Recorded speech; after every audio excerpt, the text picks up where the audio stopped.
What's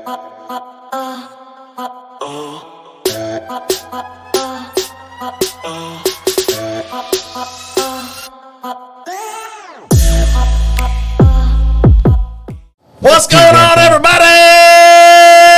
It's Functional Gentleman. We're your hosts. That was the shortest one ever. I know. Who are we again? The Functional Gentleman. I know who we are. I'm Roy Gravis. That's Bucky Pender, looking like Shaft with his sunglasses on for 2 weeks in a row. Yeah. So 4th of July week or Memorial Day. Get it right in a You'll minute. get it. Yep, Get it right in a work minute. your way through it. I'll work my way through it. It's red, white, and blue season. Yes, is what it is. It really is. America. Yeah. I don't know if we can we say America? Is Why it trademarked? not? I don't know. Hell with it. I don't know if it's trademark or not. So I know it's an interesting week in the boat business. Oh my God, I'm so tired. Today was outrageous. Speaking of, are you off 4th of July? 4th of July? Are you off that day? I don't know about 4th of July. But you're off. I'm off Monday. Okay, you're off Monday. We didn't find out until like Thursday, yesterday. Really? Yeah, they were like, "Oh yeah, by the way, you're off tonight. off. You're off on Monday. Oh. You've worked really hard. Take Monday off." I'm taking Monday off. Hell yeah, we are. Nice. Oh man. Oh yeah. By the way, the brisket's in your car. Oh, already? Yes. Okay. It might cook itself in there. The brisket's in your car. No, I pulled it straight out of the freezer. Oh, great. It's solid. Solid. It's blue collar solid like right now. a rock. Yes. So, other than that. Smoke of the week. Almost knocked over my water. Don't break nothing, homie. I know, right? Smoke of the week, 262 Cigars Paradigm. Yeah? And this is the Paradigm Torpedo, actually. It's a little bit bigger than the Robusto. The Robusto comes in at 4x52, so this is probably I'm going to say 5, maybe 5.5. Looks a little long. By 52. It's torpedo tipped. I see that. So. It's fun. Yeah, I'm going to make it really funny. Oh. Looks like a bad haircut. All right. Just a snip. Hey, what is this? Just a snip. Why is it on my table? It was the lid for the candle. Yes, we have candles. Recording in progress. Yes. Functional Gentleman's recorded in front of a live studio audience. Sometimes. Very much. I'm going to go ahead and pull the band off. I normally don't do this kind of shit. I can't reach the buttons. But the band's on the foot. Oh, yeah? So I'm just going to go ahead and just pull it off. And rip it off? Yeah, I'm just going to go ahead and rip it off. Like we said, this is 262 Cigars out of Medford, Texas. What is this one called? The Paradigm. The Paradigm. Is what it's called. It is another Brazilian Matafina wrapper with a Honduran binder and a Nicaraguan Colombian filler. And it is a medium. It's very appropriate for the weekend. Yes. 262, Smoke the Revolution. Smoke the Revolution. It's got stars on. I mean, it's very patriotic. Yeah, it's very appropriate for patriotic. For this weekend. Very patriotic. But yeah, like I said, it's a pretty good one. From what I've kind of read, I read a little bit on this one. Yeah? I haven't smoked it yet, obviously. But I've read a little bit on this one. I know the last one we had from 262, which was the Allegiance. It was pretty good. It had the same Matafina wrapper on it. Yeah. So you're expecting good things. Very much so, yes. And who did this one come from? This would come from 262 Cigars, which is Madison Money out of Medford, Texas. He follows our Instagram. Shout out, brother man. His thing is Matty Bro 262. Matty Bro 262. Give him a follow. Yeah, give him a follow. Give him a like. Order some stuff from him. This little darling comes in about $8.80. So about $9 a stick. I was trying to figure out what you were talking about. $8.80. What? $8.80 what? Smoking a pancake. I think I like that one better than the Allegiance. Yeah? Sweet. Yeah. This one's a little more traditional to me. It's got the traditional leather, tobacco, cedar, that type stuff. Right. It's got the more woodsy stuff to it. Wrapper's It's got a good nose. It's got a woody nose on my end. Very does. Very much. Very does. Very does. Very does. Words are hard. Yeah. We do this for a living. On Friday nights. When we don't have COVID. Do we do it for a living, though? No, not even close. Can we say that? No. God, no. Oh, good Lord. But, yeah, it's been an interesting week. I'm doing some things. Does it pick up at all on your end with something like Memorial Memorial Day weekend? The first 2 days this week, my Monday and Tuesday was a combined 325 cases. Nice. Out of 2 days. Yeah. So it's picked up a little bit. It's summertime, though. We're going to pick up. I know we do. Oh, for sure. And because the water picks up. Yeah. That reminds me. I got the patriotic red, white, and blueberry mocha can on my truck. Hell yeah. So, I don't know how I feel about berry coffee. I don't but, neither. I've never tried it. It's kind of. I mean, I like pretty much everything Black Rifle does. So if it's not any good, then I don't know what I'm gonna do. But yeah, it's crazy how people all of a sudden remember. Holy shit! It's Memorial Day weekend. I need my boat right. on a Friday. On a Friday. Sales had like 4 deliveries. Like, hey, we got to get these going. Go, which is good. I mean, can't complain about it, but yeah, it's just all of a sudden on a Friday they're like, boat. I need that. Need boat now. But it's fun. Your Sooners ain't looking real good right now. We've had it was a shit game last night, but who'd they play last night? Oklahoma State. Oh, okay. I think it's a 4-game series. Is it the championship already? I don't remember. It can't be. I know they played last night and the night before, if I'm not mistaken. Really? That's okay. Let's see. We'll Big 12 tournament. Yeah, we're watching the Big 12 baseball tournament. I have no rooting interest because Texas apparently got eliminated. Boomer Sooner. Because they suck. 3-0 Oklahoma State. They lost to both the Kansas schools. I don't know how you do that, but somehow Texas did. David Pierce should be fired. How about, since we're talking a little bit of sports, thoughts on DeAndre Hopkins getting cut? I hope he goes to New Orleans. Whoa, man. I don't think he never even talked about New Orleans. I don't care. David Carr has that ability to bring people in. Devontae Adams now wants to come to New Orleans because, Devontae Adams left Green Bay specifically to go to Las Vegas to play with David Carr. Yeah, but they were Derek. Not David. God, no. David, no. God, no. Shitty Carr. But they were. They were. Hey, we got comments. We got. Oh, good Lord. Oh, hey. Oh, okay. We got Kim and Ronnie on different feeds. I love it. Fantastic. What's up, Sonny? Long time I hung out talk. with them last weekend at Ronnie. How you Crystal doing? Beach. It was quite fun. How was that? You have fun? It was fun. We didn't have to leave the beach cabin because it had a pool and a hot tub. So we didn't leave. It was Jeep weekend. We didn't want to be on the beach. Say, I would not want to. No. I don't think D-Hop's going back to Texas. Yeah. Come play for D'Amico Ryans. I feel he's on the wrong side of the ball for that. Who cares? Players love that dude. They do for some reason. I'm excited for the first time in a long time about Texans football. Which are you more excited about? Whoa. Texans football or Baker Mayfield starting in Tampa? Ooh. Because I know you got a man crush on Baker Mayfield. Obviously excited about Baker. I mean, just to have him back on the field again is going to be exciting. That dude's just, he's a dog. I mean, he finds a way to play football and plays hard. He's a slow, white, shorter quarterback that does it. I mean, he's not like a Peyton Manning. No, he's not tall. He's not Josh Allen. No. He's not as fast as Lamar Jackson. No. I don't think anybody's as fast as Lamar but Jackson. He plays hard, and he's going to figure it out. I mean, I give him kind of shit just because he's I know from Oklahoma. But so Sunday, May 28th that's this weekend. Yeah, is the championship game. Okay. Ooh, have you tried the Dr. Pepper float ice cream yet? Yeah, the wife bought a little thing of it because she's a Dr. Pepper fan. I'm not. I know that's very un-Texan of me. Not really. I mean, yeah. I don't like Dr. Pepper. Never have. Probably never will.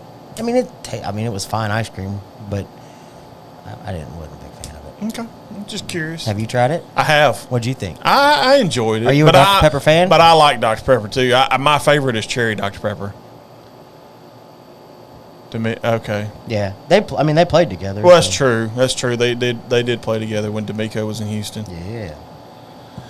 By the way, we got to pour one out. Tina Turner passed away. I saw that. I was shocked. That's the best legs in show business. I'm sorry. I don't care what people say. Her legs were nice. I had a couple minutes at work. Yes. Was it yesterday? Yeah. I don't know. I don't work with you. How the hell would I know that? Well, I'm saying when she passed away. Oh, yeah, yesterday. Yeah. I had a few minutes at work yesterday, and I jumped on Twitter just to see what was going on. And I kept seeing posts about Tina Turner, and I was like, what the hell's going on? Tina died. Finally, I come to one that was like, rest in peace, blah, blah, blah, blah. And I was like, holy crap. She was like 83, I think. Tina Turner died. She was like 83, I think. Yeah. It was just a shock. I mean, because in my head, she's still the person that you see in all the pictures, crazy hair, younger, but yeah, it's nuts. What's up, What's Mr. Kevin up? Riley? Is that Buddy, bowling back. Okay. I was wondering if that was bowling back. This Hey, thing's tickling my nose. We've got we should have a very special pour, Kevin, if you stay tuned tonight. Yes, very much so. We're not letting this one loose till it gets here. Yeah, it's TBD. Yeah, it's in transit. Yeah, we'll hopefully. say it like it's in transit. Don't you use that term in the boat business when it comes to parts? In transit. God. I bet you hate that term with a passion. Yes. You should see all my notes on like repair orders per UPS, per FedEx, because I don't want to. I'm not going to say. I'm saying it's going to be here tomorrow. Yeah. I'm saying UPS says. Yes, UPS claims it's going to be here. Possibly, maybe. Yes. But yeah, if you're going to hang out a little while, we may or may not have a very special pour later. Very special. I'm excited. I'm excited too. I'm super excited. Man, 2 weeks in a row. We got a pretty good one this week. Yeah. I feel How about them guys down at Deep Creek? I know, Deep Creek Distilling out of Chesapeake, Virginia. Yeah, Virginia's doing some good stuff. You can only get this in Virginia, by the way. Oh. It's Virginia exclusive. They don't ship outside the state of Virginia. Really? No, you can only get this in Virginia. Okay. And they say Virginia's for That's lovers. That's a bold move, Cotton. Yeah. Virginia's supposed to be for lovers, but I'd never understood I mean, there's some really good stuff coming out of Virginia. Virginia Distilling Co. is doing some really good stuff. I'm excited to try Deep Creek Distilling and see I am too. I've talked what to they're doing. I've talked to Mr. Royall Ferguson a couple times via the email. And that's his name, Royall. It's on the bottle. I know. It's him and his business partner, I believe, Dave. Yes. I think. Dave. And I was reading a little bit about it, and I was like, is that really the other guy's name? Dave and Royall? Is he from here? I don't know. He's friends. He and I are friends on Facebook. I'm not real sure. Let me face creep him real quick. Deep Creek Distilling. Because he friended me on my personal page. Chesapeake, Virginia. Small batch Royall Rye whiskey. Double oaked American rye whiskey. 45% alcohol by volume, 90 proof. He is from Lynchburg, Virginia, and lives in Virginia Beach. Cool. Hey, check this out. Okay. This ties in perfectly. Does it? With us. Okay. Handcrafted and bottled by Deep Creek Distilling Co., Chesapeake, Virginia. Distilled in Kentucky and Texas. Nice. Okay. How about them apples? I like it. Them's good apples. Hand-selected barrels that have been aged no less than 3 years, sourced from distilleries in Kentucky and Texas to bring you a truly unique flavor in our Royall Rye whiskey. We blend these straight American whiskeys and age them a little longer in new charred oak barrels to bring out a true toasted barrel finish. Pepper on it. Yeah? I found it. As you're getting further in. I found the pepper. It's there and it's prominent. So I don't want to, the power of suggestion's really real, but this process brings out the flavors of toasted oak, vanilla, molasses, roasted nuts, finished with a beautiful rye spice. And they signed the bottle, Royall Ferguson and David Emmons. Nice. Cool. I didn't realize it was blended with Texas. I'd kind of read that. I wanted to see if you caught that. I wonder who it is. I don't know. I'm sure we can find out at some point because I hear if we like this, Mr. Royall may be on our show at some point in the near future with a bottle of their bourbon. I'd love to get him on. Because like I said, I'd love to get him on too. He's a very fascinating man on Facebook. It's really cool to see all these different regions and what they're doing. Like Virginia is doing some really good stuff, especially in the single malt field. Yes. Colorado, we've talked about doing some really good stuff. Texas, obviously. We're going to just skip right over Tennessee and Kentucky. I mean, Maryland with let's be Sagamore honest. Spirit Our friends out at Wild Hare in Arizona, they're doing some pretty good stuff too. There's just it's really cool to see different regions and how they're doing. I know it's almost like, to me, like the whiskey game is getting kind of like how when you say you're from New York, the next question is, well, where are you actually from? You're from the Bronx, you're from Staten Island, you're from Manhattan. Which part of New York? New Jersey. No, don't say that. That will hurt you in a heartbeat for that shit. Right? So while you're doing whatever you're doing, I was just trying to get some. I'm gonna crack this. Do it. Everybody loves the pop. That's what they're here for. That's what she said. I know.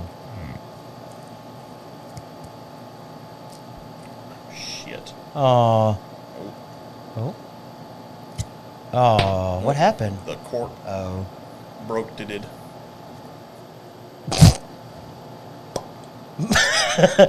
was kind of like an angel's whisper. Yeah.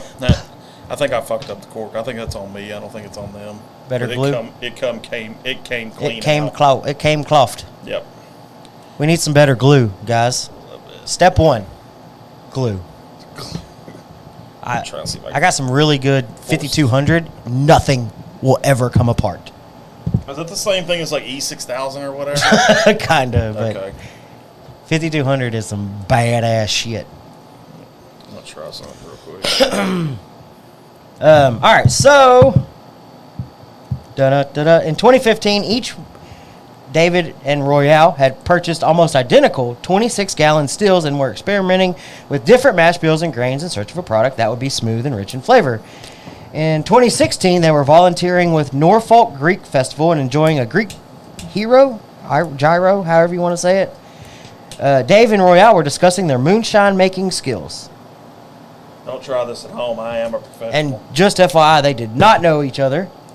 So when did this thing blow up? Let's see. I don't know, but I think I just fixed their cork. Nice. That's MacGyverism. That's pretty cool. Royall started out as an insurance broker for Ferguson Insurance for over 25 years. Okay. And David earned his business degree from University of Mississippi. Nice. And enlisted in the Navy. Man, thank you for your service, David. And yes, this thing just ties in all kinds of ways. Very Texas, much ties in.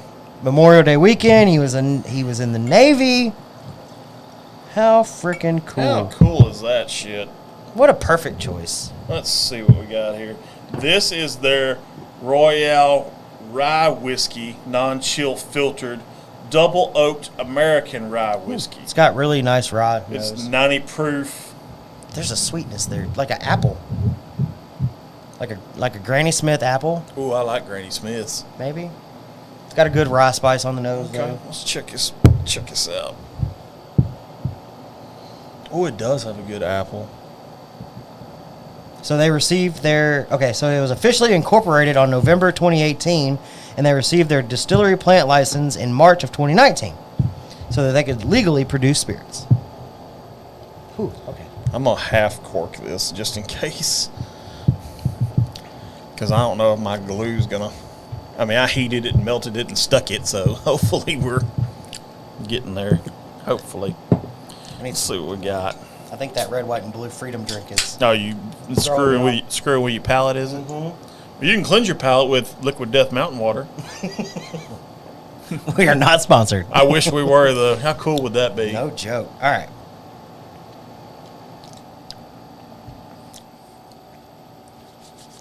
What you think?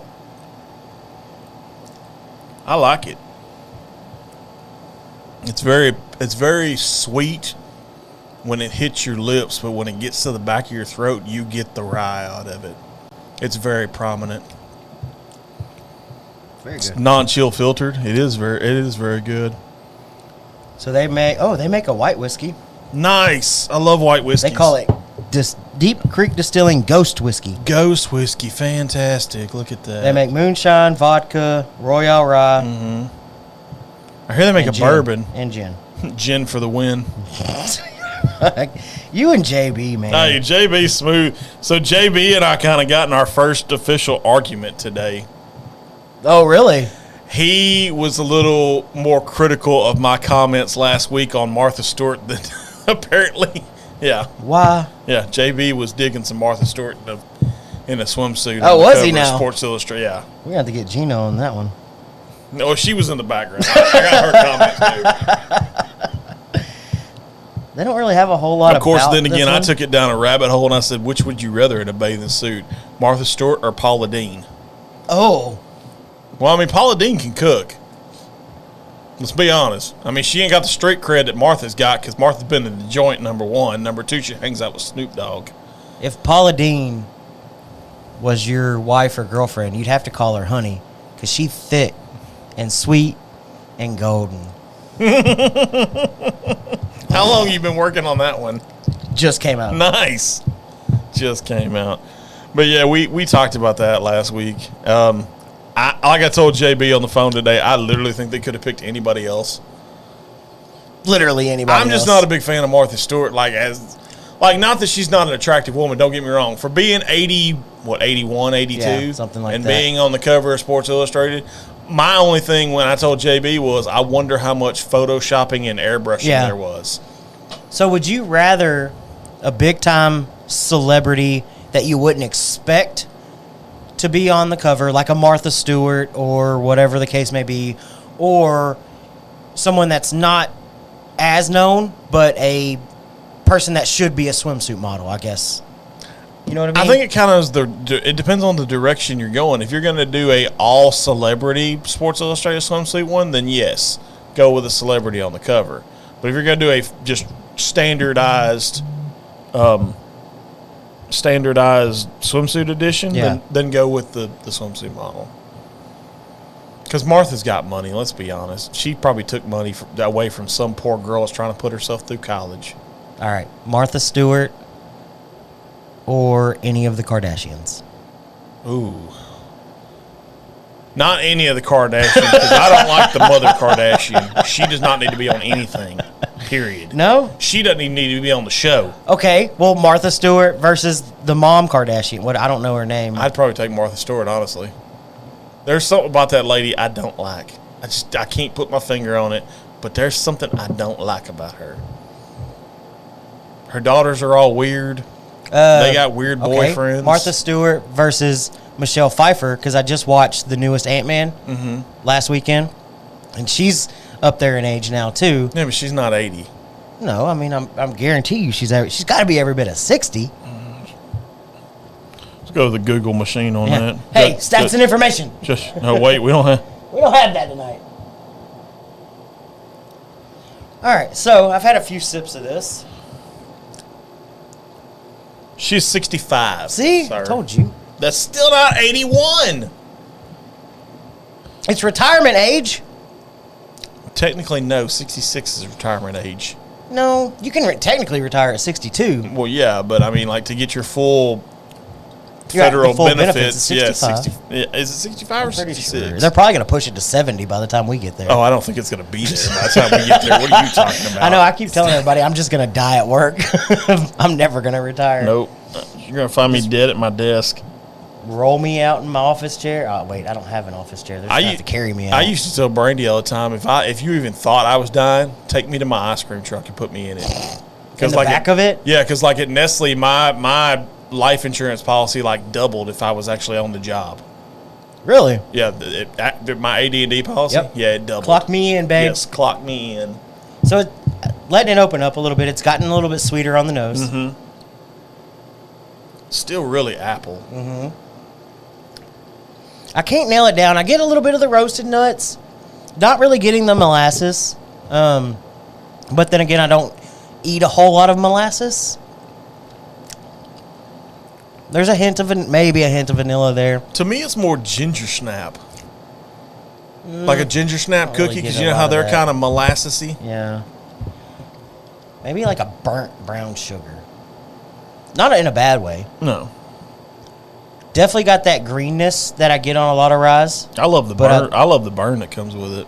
It's got. I mean, for being 90 proof, it's got a good feel. It's got a good feel, yeah. It's got a decent finish. It, to me, runs a little hotter than 90. Probably, yeah. It's got a short to medium finish. Doesn't really linger a whole lot. Overall, Aaron Boone got ejected again for the fourth time this year. I saw that. He's suspended tonight. Oh, did he now? Nice. I love when coaches get suspended. It's always fun. It's not bad. It's always fun. No, it's not bad at all. It's a good sipping whiskey. I feel like it would be a good, one of those good ones that I would use as an introduction to rye. Okay. Because it's not. I could get down with that. It's not super green like some of the ones I've gotten before. Yeah. But it's not overly hot. It's got some decent flavors in it. They're a little muted, but you can definitely pick them up. Right. It's got a good mouthfeel. It's got, like I said, the short to medium finish. Mm-hmm. Definitely a good sipping whiskey and something I could use as kind of like I did Emerald Giant from Redwood, as kind of an introduction to rye whiskey. Makes sense. I mean, I like it. It makes sense. No, I mean, I get it. I'd definitely be interested in if they're doing a bourbon. Like I said, it wasn't on their website. So, yeah, if they're making a bourbon, I'd be interested in that. Would love to definitely talk to them a little more to see what's going on behind the scenes. Because I know a guy. I know with them both owning a still and practicing and playing and having moonshine and having white whiskey, they've got to be coming out with 100% Virginia. Yes, I'm sure it's distillate. I'm sure it is. I'm sure they're working on it. And I mean, even if they were to start by blending it with Kentucky or Texas, kind of like 19 Oaks. Okay, yeah. Nacogdoches, front porch. They blend with Kentucky, and their own distillate. Okay. I mean, it'd be a good way to get started, and then eventually, move into their own 100% their own product. But I mean, they're doing a really good job, and I mean, anything Texas excites me. Yeah, so and it's got they're- really good coloration. Yeah. It's got good legs on it too. I'm glad they're using Texas whiskey. It's got legs like my new ride does. How about that? You in a car. I know. It's funny. I know. I told you it fits you like an old comfortable T-shirt. It does. Fits me very well. It's the getting in and out that's the hardest part. I know, and I'm getting used to it. Are you? Yeah, I've only driven it I think twice. Yeah. Yeah. Brady's been driving a lot. She's been taking the. It's a gas saver. Yeah, that's what she's. I mean, that's my biggest thing with Betty White. Betty White. I mean, hell, I figured out. I fill up like once every 2 weeks. I can't call mine Betty White though. I know she's young and hot. Mine's old and busted. Well, actually, Betty White's not old and busted. So I figured it out. Okay, in the hierarchy that we have Betty White, right, and then we have Black Betty. Yes. I'm trying to figure out what to call the new car. Are we going to stick with the Betty theme? No, probably not. Or are we going like, I don't know. I literally thought of something cool because it's kind of a sportier looking car. So I almost wanted to name it Agent Zero after Gilbert Arenas. I thought it was pretty cool. That's not bad. No. So for those wondering, and if you want to chime in, we got comments. We do not have even comments. Scrolling. Look at you, not even. What's up, Eric? We are drinking Royall Rye from Deep Creek Distilling in Chesapeake, Virginia. For those watching, Roy officially bought a new vehicle for traveling back and forth to work, or kind of like you said, the wife is using it as a little bit of a gas saver as she drives back and forth to work. He bought a 2021 Toyota Camry Nightshade Edition. Nightshade. So it's white with like black wheels. It's got some black trim on it. If you've got a name and you want to throw it out there for suggestions, throw out names. His truck is currently Black Betty. Black Betty. My car is Betty White. We were thinking maybe stay along those lines, but then he threw out Agent Zero, which isn't bad. I like Agent Zero just because it's cool. So if you've got any suggestions, that's the description of the car. Let us know in the comments, and maybe yours will get used. Maybe. I may get a sticker and put it on the back glass. Speaking of stickers. Oh, yeah, we've got stickers. We have stickers. We do have stickers. I gave one to one of my coworkers, and he put it on his desktop computer. Nice. Yeah, so it's at work. Nice. Yeah. Very nice, very nice. Oh. Eric. P.S. We may have a special drink. Yes, may have. May have a special drink. Yes. So you can't talk shit no more. Nope, can't talk shit. Talk shit, get hit, Eric. I'm not going to hit Eric. That's rude. I know, but it rhymes. I think I had a fantasy football team one time that was called that. Talk shit, get hit? Yeah, talk shit, get hit. Oh, funny stuff. So I'm curious. Do you think, and we're gonna go on the sports theme just for a little bit longer. Why not? Do you think Boston is going to be the first team to come back from 3-0 down and win a conference finals?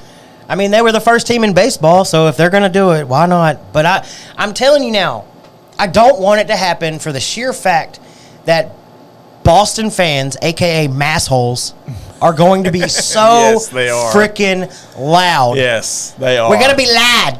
Yes. They're going to talk all that shit. They're going to eat the cheddar. Yeah. Park the car. And it's going to just get so loud. That's what we call it. Boston. We can call it the car. The Red Sox. Don't forget the hopper. The cockies. Don't forget the hopper. The hopper. The hopper. Between the Boston Celtics and the Boston Red Sox. Oh, God. They're just going to be so annoying. Why do we have a bug? I don't know, but I feel like the Celtics should play Sweet Caroline at halftime. Oh, gosh. Sweet I mean, you got to that's very catchy. It is very catchy. And I love the fact that the Red Sox do it. It's going to be Blanco Negro. Black, white? White, black? Black, white? No. You could name it. Black Sabbath? No. It's a white car, people. IT privilege, or did you like have a typo and you mean white privilege? It's not white privilege. It's Camry. It's not white privilege. It's like white soccer mom, if anything. Oh man. God. Off the rails already. How long have we been on? 30 minutes. 30 minutes and we're it's a new record. 30 minutes and the show's off the rails. God, you gotta love it. That's fantastic. Yeah. Oh, Jesus. That's good stuff. Yeah. So like I said, I bought it for travel purposes. Yeah. It's a nice car. I sat in it for 2 seconds. And like me and I told my wife, I was like, babe. She was like, don't even. You had every opportunity. Now it's like, we nope. were even pre-approved for 2 different trucks and you didn't buy them. I was like, yeah, now that I see it, it's kind of nice. Because I can't tell you, I mean, I had to have looked at it at least 4 times. The same car. The same exact car. Because I got on the tangent of, okay, well, I don't need a truck right now. Plus, if I get a decent car, and it wasn't a bad price, I can have it at least halfway paid off by the time, like, Brayley's driving. That was kind of my thought. Yeah. But never pulled the trigger. That's my thought, too. I guess Braden in about 6 years can have a truck. Yeah, I mean, that's as parents, that's how you end up thinking about all of this stuff. About. Yeah, you do. Because we even started. I mean, we were talking about every different direction that we could go. Because I feel Braden's gonna catch shit though, because they're gonna be like, "Man, what the hell?" What do you mean? Well, like if he legitimately starts driving my truck, right? I mean, let's be honest. Yeah, considering I had a '96 Ford Bronco. But you have a 2019 Ram 4-wheel drive.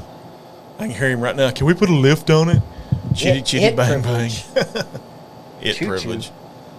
Chitty chitty bang bang choo choo. God.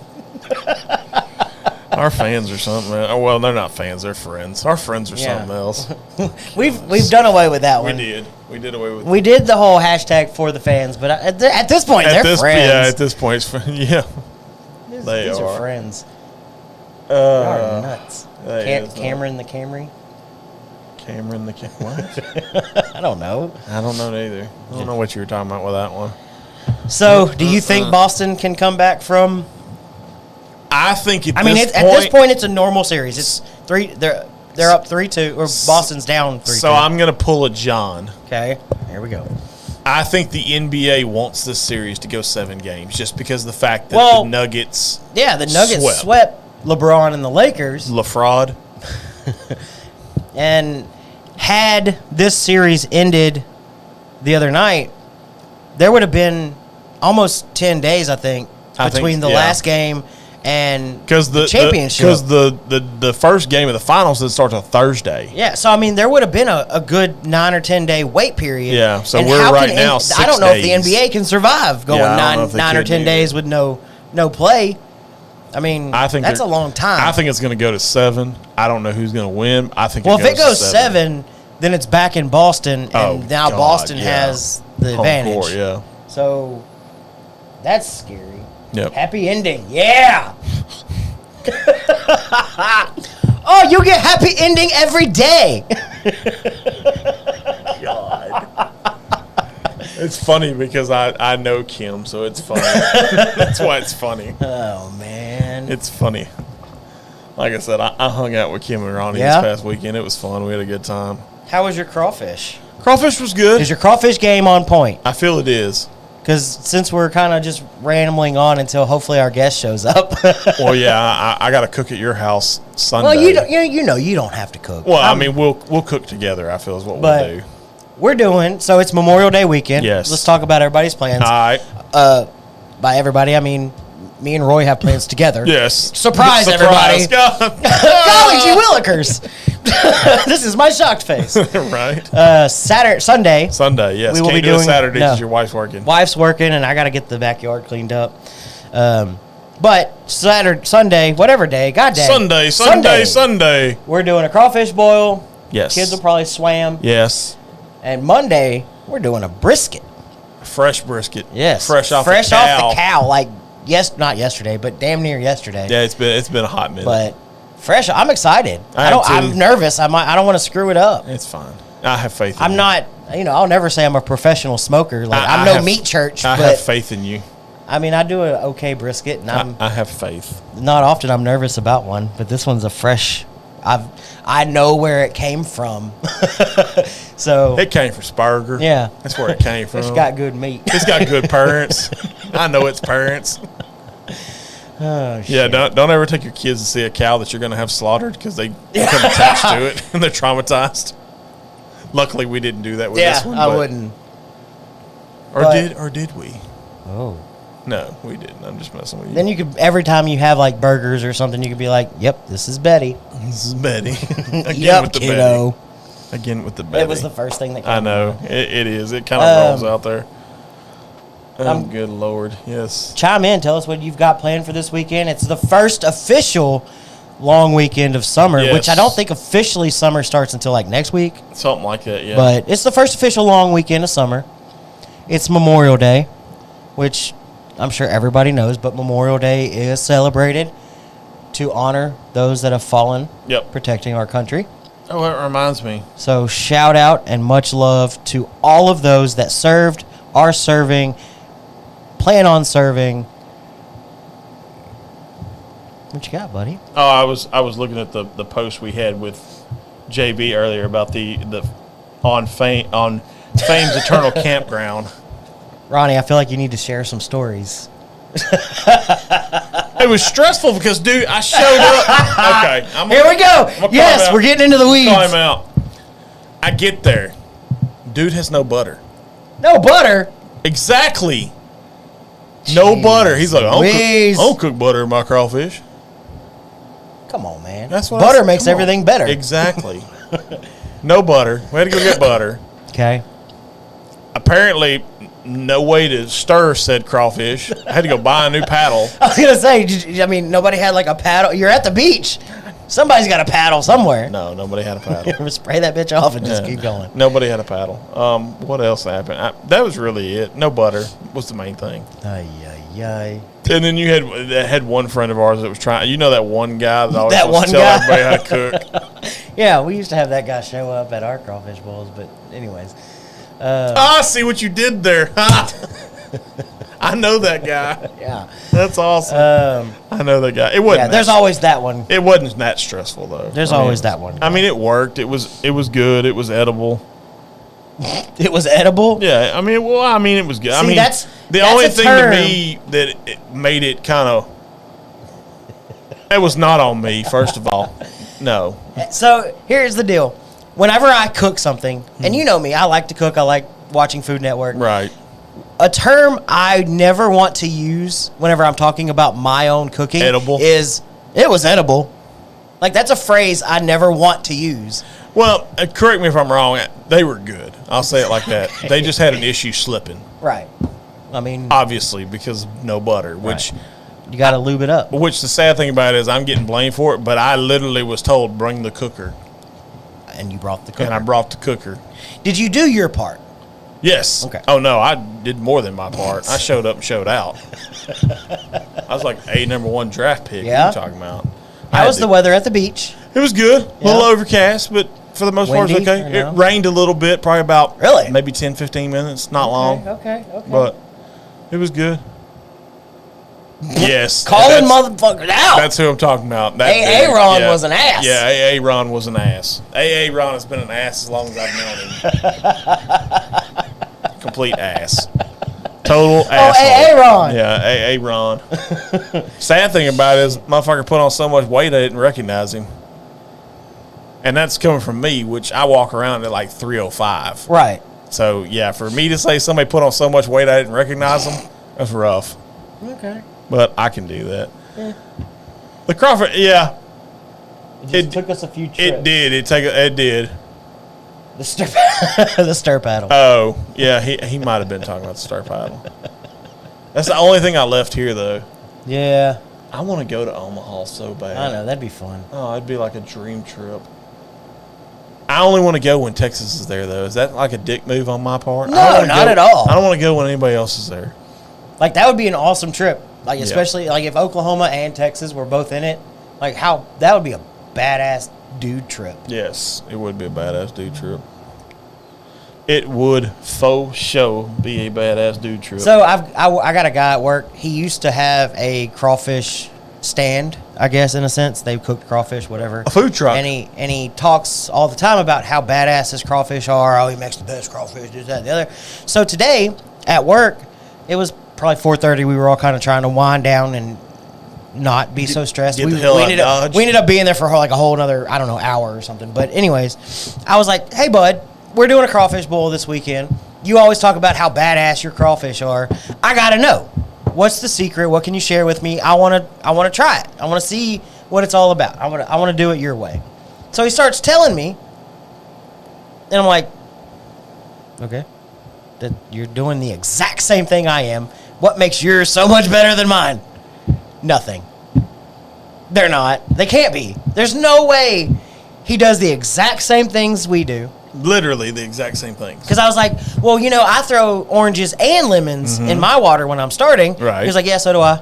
So what's the difference? He was like, well, I do a stalk of celery. And I was like, well, yeah, I usually do the Holy Trinity in mine before we start. And then I throw in like cloves of garlic. Yeah. And season our water that way. Si, senor. So I was like, you do it the exact same way I do. Okay, cool. There's no way they're that much better. Fuck that dude. Why do people think theirs is so much like what? I'm not doing anything different. I've noticed this in like crawfish and barbecue. People can talk some shit. Yes. And then you're doing it all the exact same way. You're all doing the same Love the crap. dude to death, and I bet they're great. I guarantee you they're fucking awesome. I know they are. They gotta be. But can they really be that much better? Does he cook a pineapple in his? Probably not. I didn't. Dang it. That's what I should have brought up was the pineapple. I had people that were amazed at the pineapple. Dude, I don't care what you say. The pineapple is still one of the best parts of doing a crawfish bowl just because it's so different. It's very different. I had like friends of There's that pineapple tanginess. Yeah, and like sweetness, friends of Ronnie's then, was like, there was this one chick, and I forget her name for the life of me. Ronnie will probably tell you who it is. Oh, he thought Lamar. Okay. Oh, he thought yeah. Lamar was going to come to Texas. No, not happening. Man. Lamar surprises you like every so often. Like they make the NCAA March Madness tournament. Oh, they'll make the baseball tournament. Every so often they make they'll make the baseball tournament. Do I think they'll make a deep run? No, God, no. It all depends on where they go. Yeah, I've heard a bunch of people do green beans. Yeah, we did carrots and mushrooms too. They were actually pretty good. Dude, you've got to try it. It's pineapple and that the first time we did it, or I did it, Roy brought it up. It was 2 years ago, I think. Something like that, yeah. And we've done it every time now. Yep, still do it. We to this have day. to do it because it's awesome. Even the kids like it, and most of our kids don't even like pineapple. No, they really don't. But they eat it.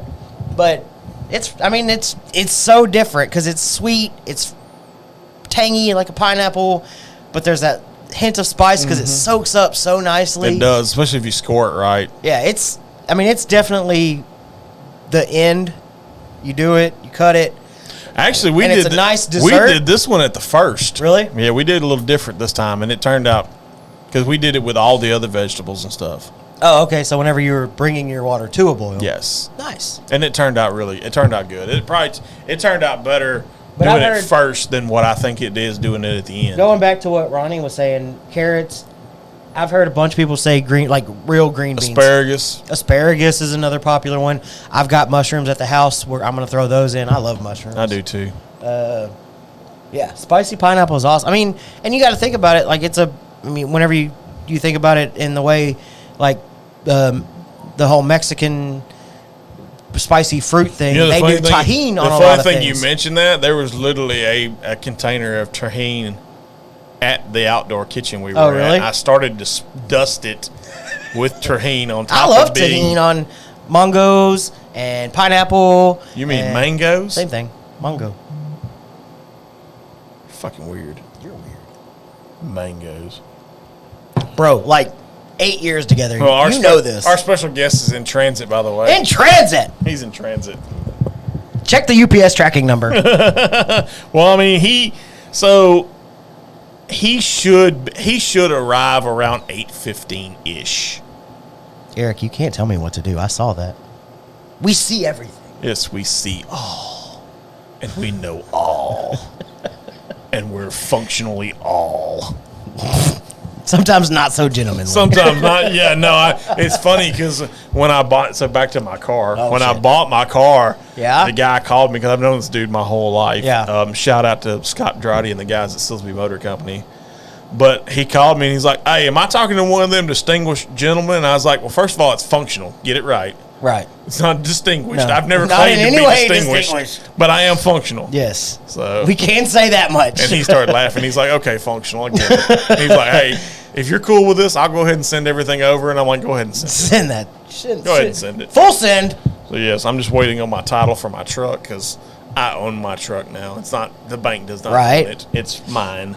Is that the first vehicle you've ever owned outright? It's the first vehicle I've ever paid off. Yes. Well, yeah, and I guess in that sense, because we've all had that cash vehicle, I guess. Yes, it's the first vehicle I've ever you financed with the bank and then paid off. Yes. Nice. Very nice. It only took me 41 years of life to do it. That used to be one of my closes whenever I was in the automotive industry. Yeah.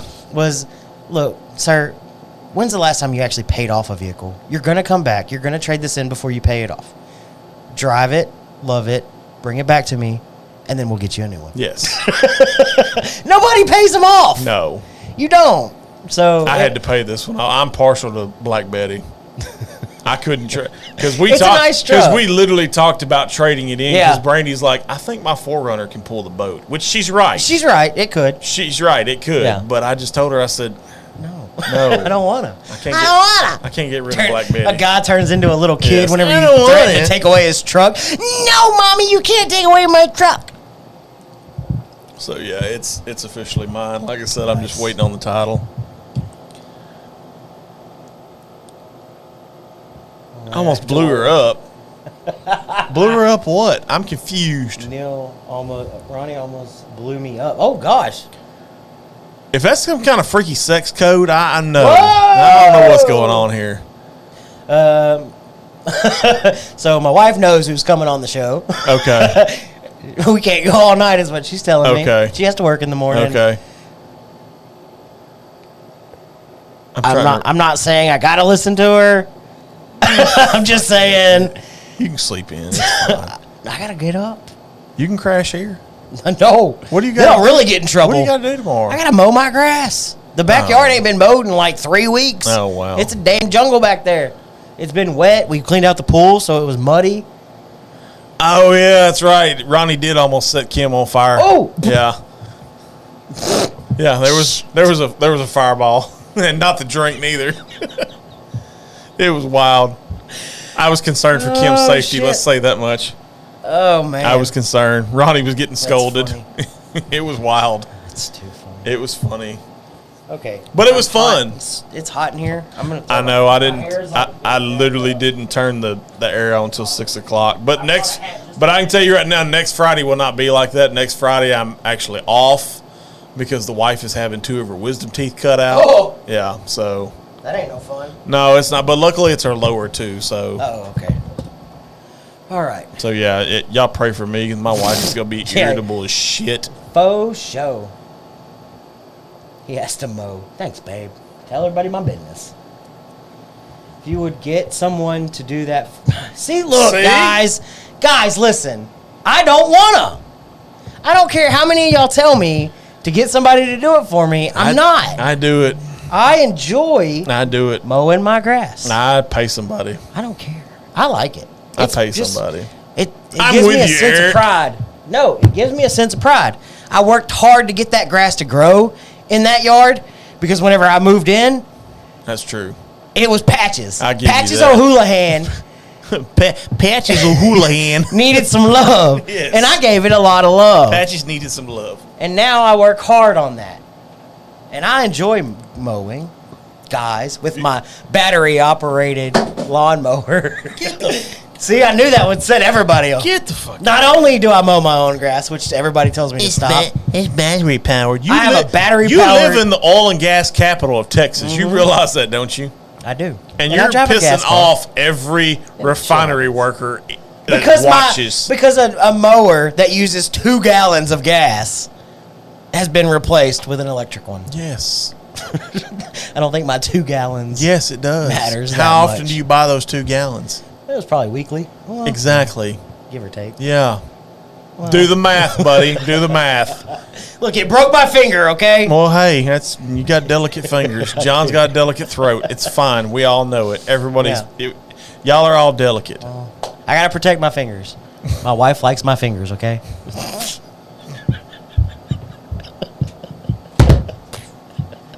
God. My wife likes my fingers. And other things that shouldn't be said on camera. But we've never. Why not? Who cares? The hell with it. Who cares? Oh shit! And our guest's not even here, and we're not even multiple drinks in yet. No, we're literally slow sipping. Yeah, just in case. We know. We know. We know what happens. We know our guest. Suggestion for good whiskey. That's not Jameson. Oh God! Okay. Literally anything else. Yeah, literally anything on the market. Does she want like a Texas thing? Because I can tell her a way to start. I tell everybody this. Bucky will back me up on what I'm fixing to say. Balcones' lineage. Yeah. Probably one of the best entry-level whiskeys on the Obviously, market. Jameson is an Irish whiskey, which is a single malt whiskey. Our good friends at Acre make several good single malts. You can't get that in our area. Nah, but you. So if you're wanting to kind of move, not far, right? But if you're kind of wanting to move from the single malt game of Jameson and Irish whiskeys into more of an American type whiskey or bourbon, a very good place to start is Balcones because they make a lot of single malts. They do, and I think most of them are enjoyable. And then you could almost do something like a rye whiskey, which wouldn't be terrible. I think it depends on who's rye. Sagamore Double Oaked is a good place to start. It's got some of those bitter, chocolatey notes.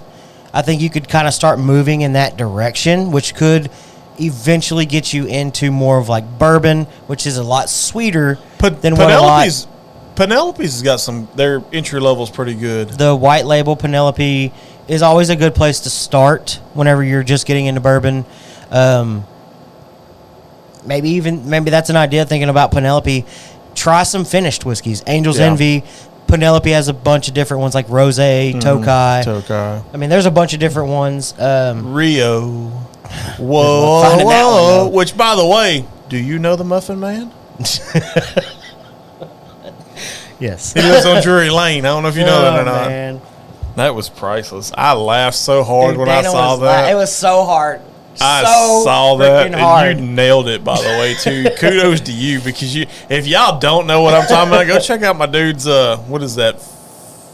Was that on your Instagram or your TikTok?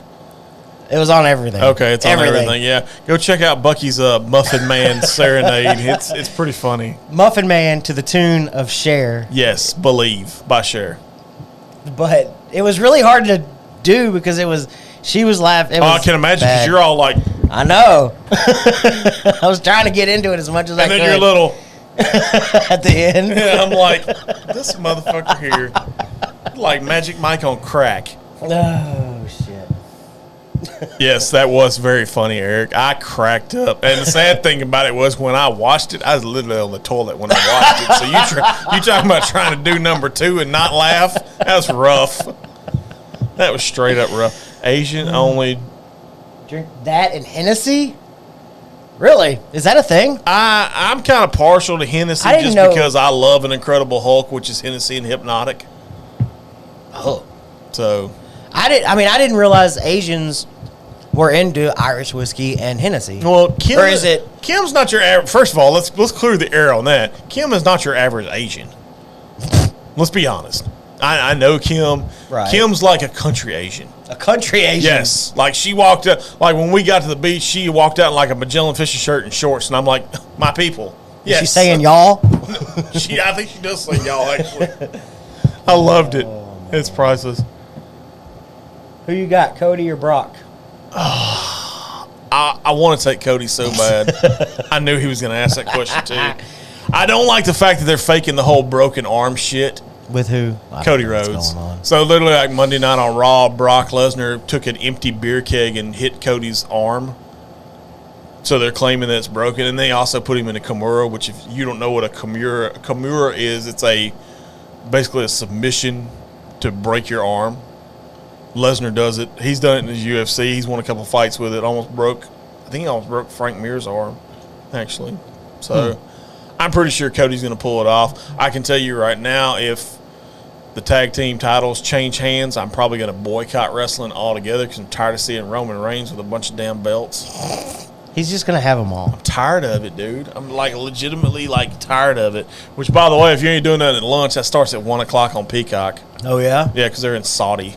Oh. Yeah, they're all the way in Saudi Arabia for that one. Oh, yeah, that's right. Yep. Y'all talked about that last week. We did talk about it last week. So apparently all Asians drink Jameson. Yes. And Hennessy. Who knew? I didn't know that. I'm not Asian. I don't know. It's You're not? No, not surprisingly, no. Not. Yes, I'm tired of Roman Reigns. I mean, you're looking at his last name is literally Reigns. Yeah, but he reigns over. But wrestling. for 1,000 days, come on, dude. I mean, 1,000 days. The dude's name is Reign. It's He's not gonna even his reign real forever. name. His actual name's like Joe something. Like literally, it's like the most white guy name ever, and he's like Polynesian or Samoan or whatever. But his literal name is like Joe. I'm like, what the fuck? Well, I mean, You got to get something kind of island sounding at least. something kind of island Yes. sounding. Like I think the last name is like Anawahi. Oh, So yeah, I mean like can you spell that? no. I wish I could. But Sir, no. sir, I need you to spell your last name. I have we need no you to idea what you spell just it. said. Oh Okay. God. Trying to get her and her peeps to get into some real whiskey. Yeah, because especially Jameson. I wanted her to hear y'all's Could podcast. shoot Yeah. her straight. Yeah, I mean, and especially if you're just drinking straight Jameson, like regular old Jameson is not good. Now, Black Barrel Black Barrel's is a good step up. 18. You can't throw it. I'm trying to throw out things that are available. 18's available. You just got to know where to find it. I found it. And not everybody wants to whip out $180 Nah. and don't even no. So, on the available side of it, Available. the realistic side, Kim, I'm gonna give you. There's a bunch of I'm good gonna pull back the curtain a little bit. Email people. Tell them you do a podcast. They'll No, probably no. send you something. don't do that. That's not what this is about. Don't do that. No, I'm kidding. It's all in good fun. Oh shit. It's all in good fun. Oh, I cracked myself up. Yes, very much. Podcast, you say? No. Whiskey they send. I'm gonna go to hell on a full ride, Scully. Yeah. I'll save you a seat though. It's okay. Ooh. Fun news. That made you I don't saying know. save you a seat thing made you think of something. Since we brought it up, after my Muffin Man thing, Yes. one of the owners of Penelope reached out to me. Oh, So I got to have pretty good conversation nice. with Mike Palladini from Penelope. Can you spell that? Paladini. Okay. It was pretty cool. Okay. And then he noticed that I had done another post after they had won a bunch of medals at the San Francisco San Francisco Spirits competition. competition. I posted all the bottles that I had and said, look, all these blah, blah, blah. Taste the rainbow. Taste the rainbow. He reached out to me. That was pretty cool. Are you getting like a Penelope shirt out of it? Hat? It's possible. We'll see what happens. Okay. There was emails exchanged. Good for you. So good for you. That was kind of I had like a fanboy moment. I was like, "Why are you talking to me?" Why are you talking? I was like, "Please, no, stop."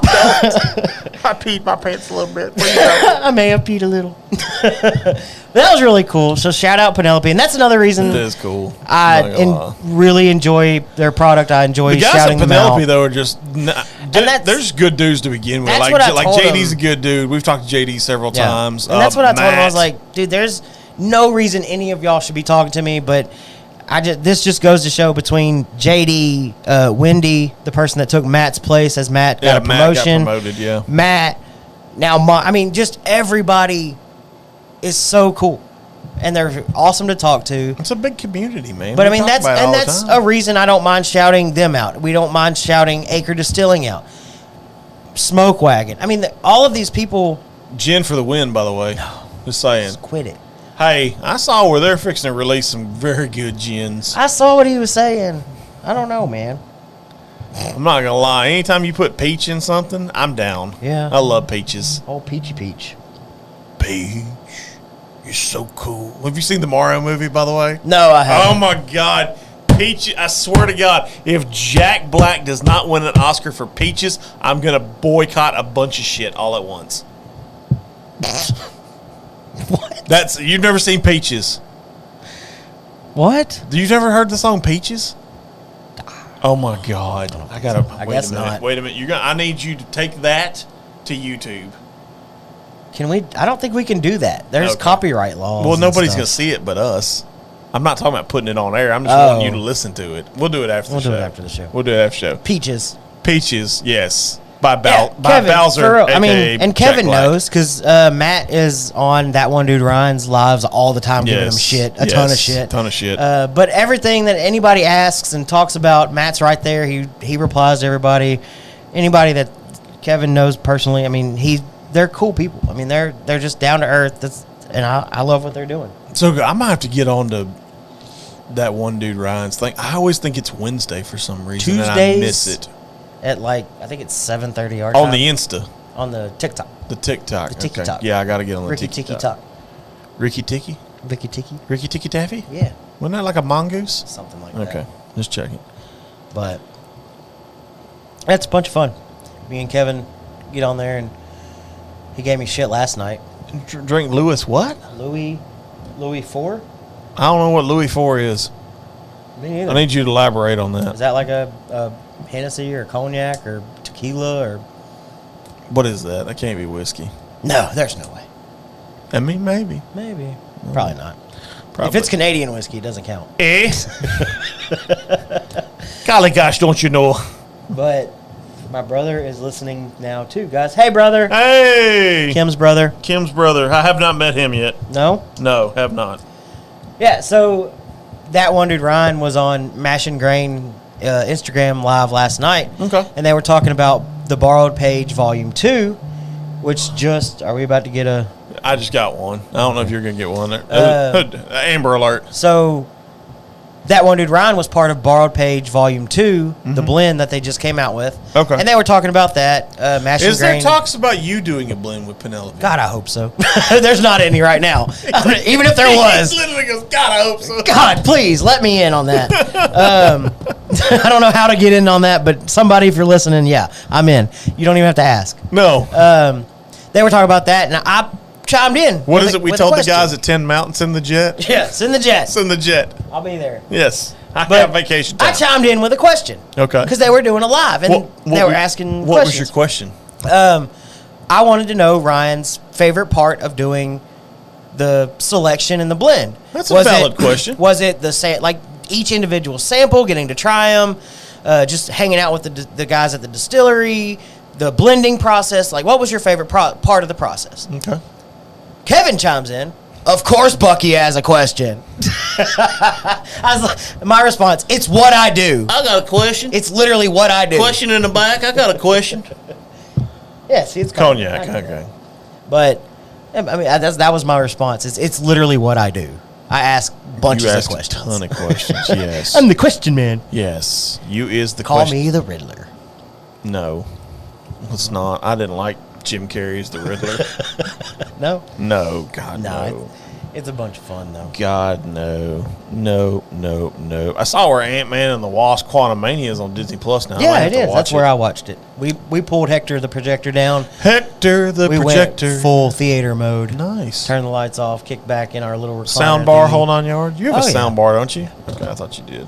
The only thing I don't like about using Hector is that the sound bar has to go behind us, so it projects forward.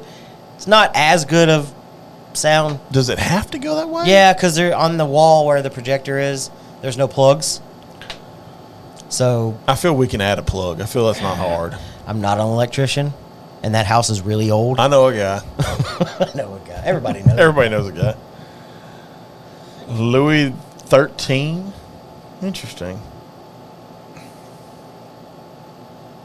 Never heard We of did. it. What did we do? Did we do cognac or did we Hennessy? We did Hennessy. We did Hennessy on the show one time, way early on. Yes. Wasn't terrible. Very early. No, y'all were giving me shit because I drank Hennessy. I don't actually know anybody that drinks Hennessy, I actually like Hennessy. Hennessy to me is kind of like that. I want to. and I haven't had it since that I want day. to keep it low key and kind of mellow. That's my Hennessy thing. Yeah? Yeah. I've been on a ranch water kick though. Carbox ranch water. Yeah? Oh, so Good? good. Yes. I'll bring some Sunday. I got a bunch. That's made with seltzer though, like the sparkling It's not water. very. It's not real seltzery. seltzery though. It's kind of more like. It's I like just the don't do the liquid death seltzer. carbonated water. Okay. It's more like that. I still haven't found an RTD that I'm like, man, I could drink that all the time. Brandy got on the Sonic ones.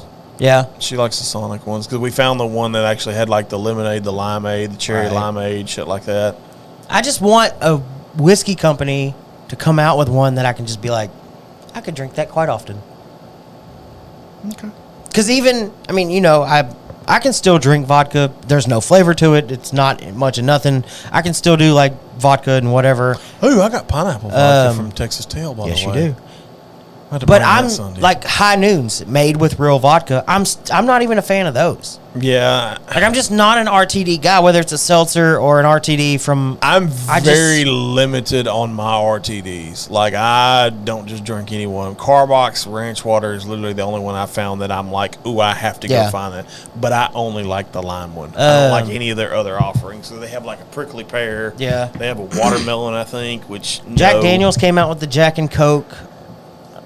I haven't tried the new one. They came out with a newer version of it. Well, yeah, they actually use Coke now. It's and actually Jack, got Coke they branded. use the actual Jack and actual Coke. Yes. But they've always just been too sweet.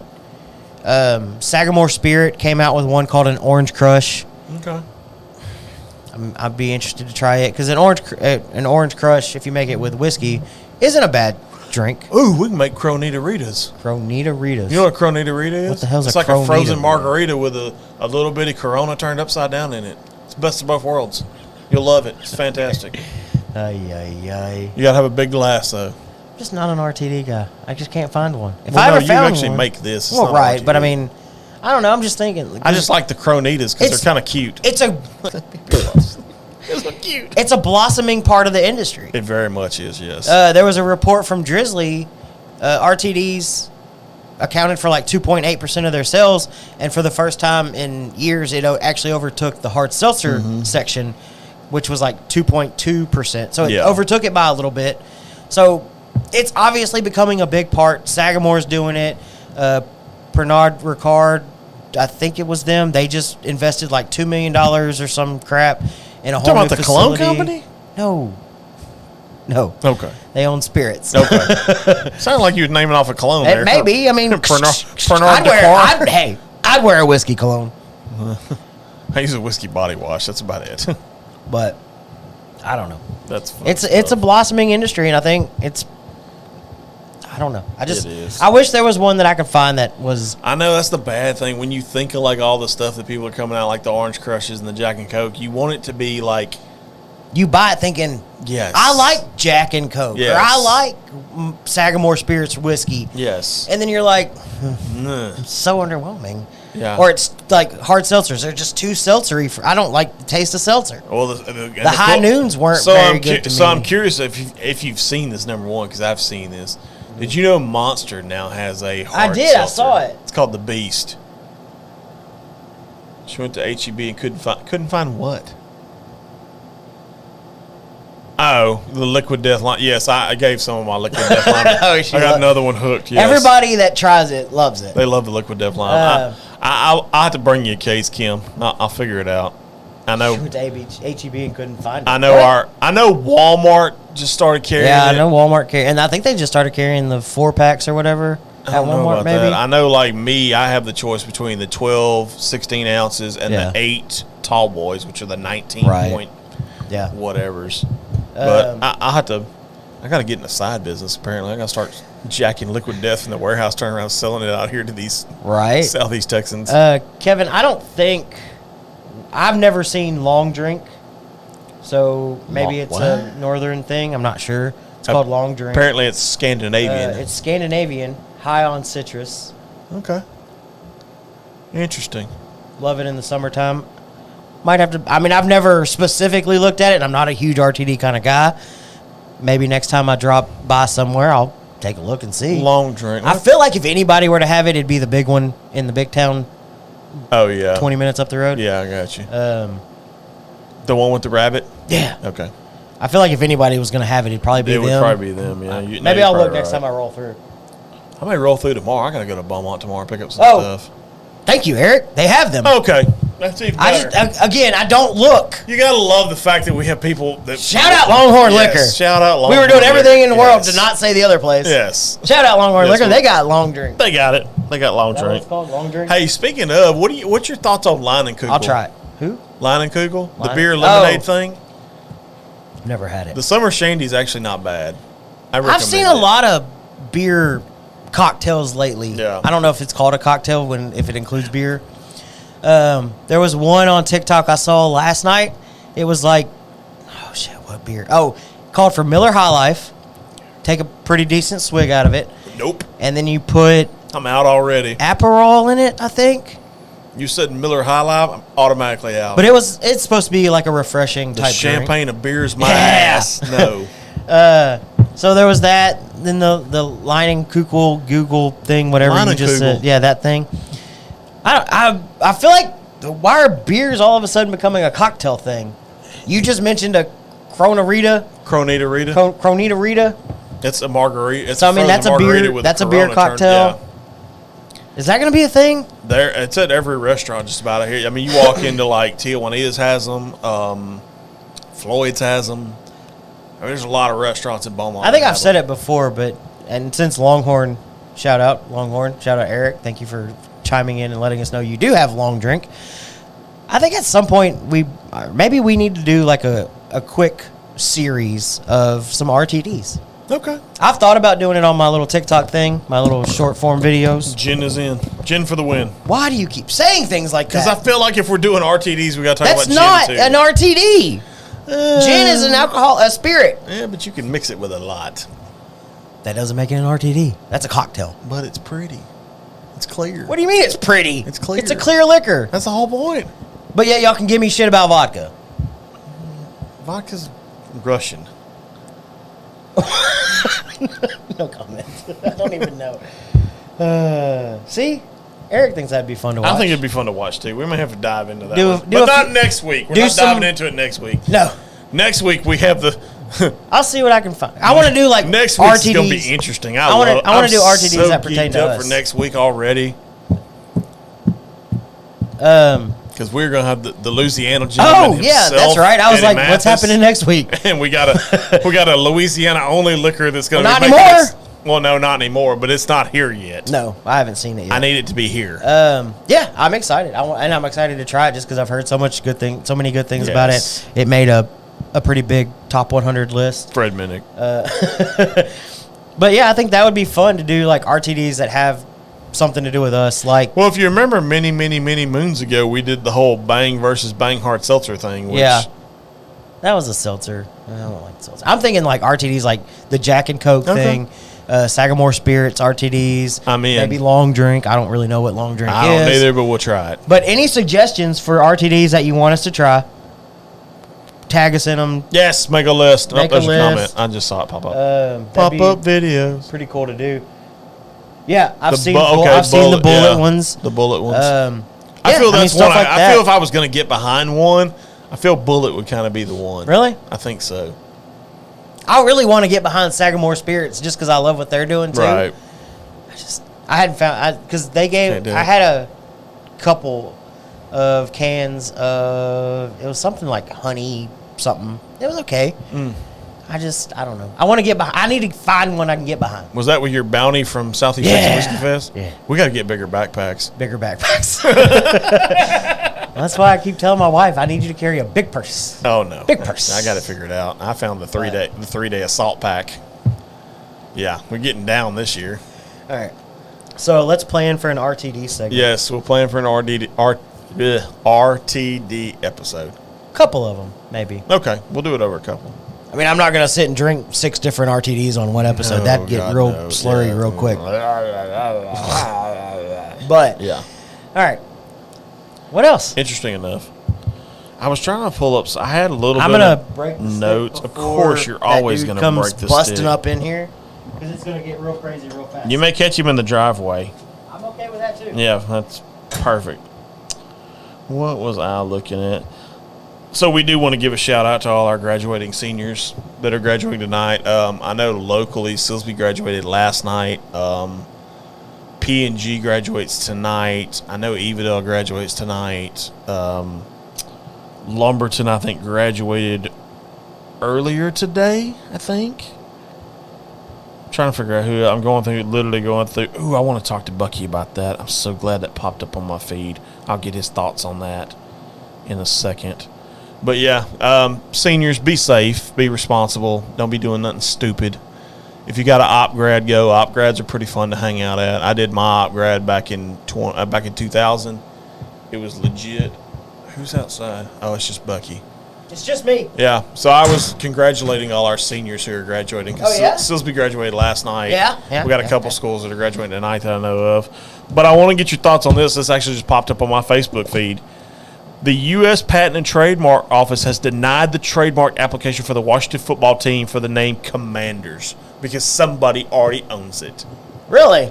So you know what that means, don't you? Are they going to change their name? They're going to Please have change to. their name. They're going to have to change it yet again. God, how expensive can that get? Oh, my God. I don't even want to know how expensive it gets. Because they got to. I mean, you got to take everything out of your store. Yes. You got to get it off all those websites, and then what do you do with it? Oh, yeah. No, it's, yeah, wild. But they also, I mean, they need a new stadium. I really hope they change their name. I hope they do, too. I don't know what to. Don't ask me. I kind of wanted them to do the whole Red Wolves thing. Really? Yeah. I thought it would be kind of cool. Okay. I'm curious, are you going to watch the Hulu documentary about Jelly Roll on the 30th? I didn't know that was a thing. Yes, it's called Save Me. How does he already have a documentary? Dude literally just blew up His story is very interesting. a week ago. His story is interesting, though, because he was like, yeah, he's been in the joint a little bit, you know, drug shit, stuff like that, but people love his music. A lot of people say his music is very powerful. Yeah. I like it just because it's catchy. I like it. I like what he's putting out. But yeah, his document. I guess I may have to tune in. His documentary drops May 30th on Hulu. What else I got?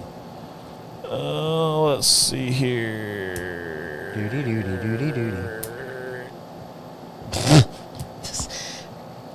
I feel like we weren't ready for this long of a. No, and it's fine.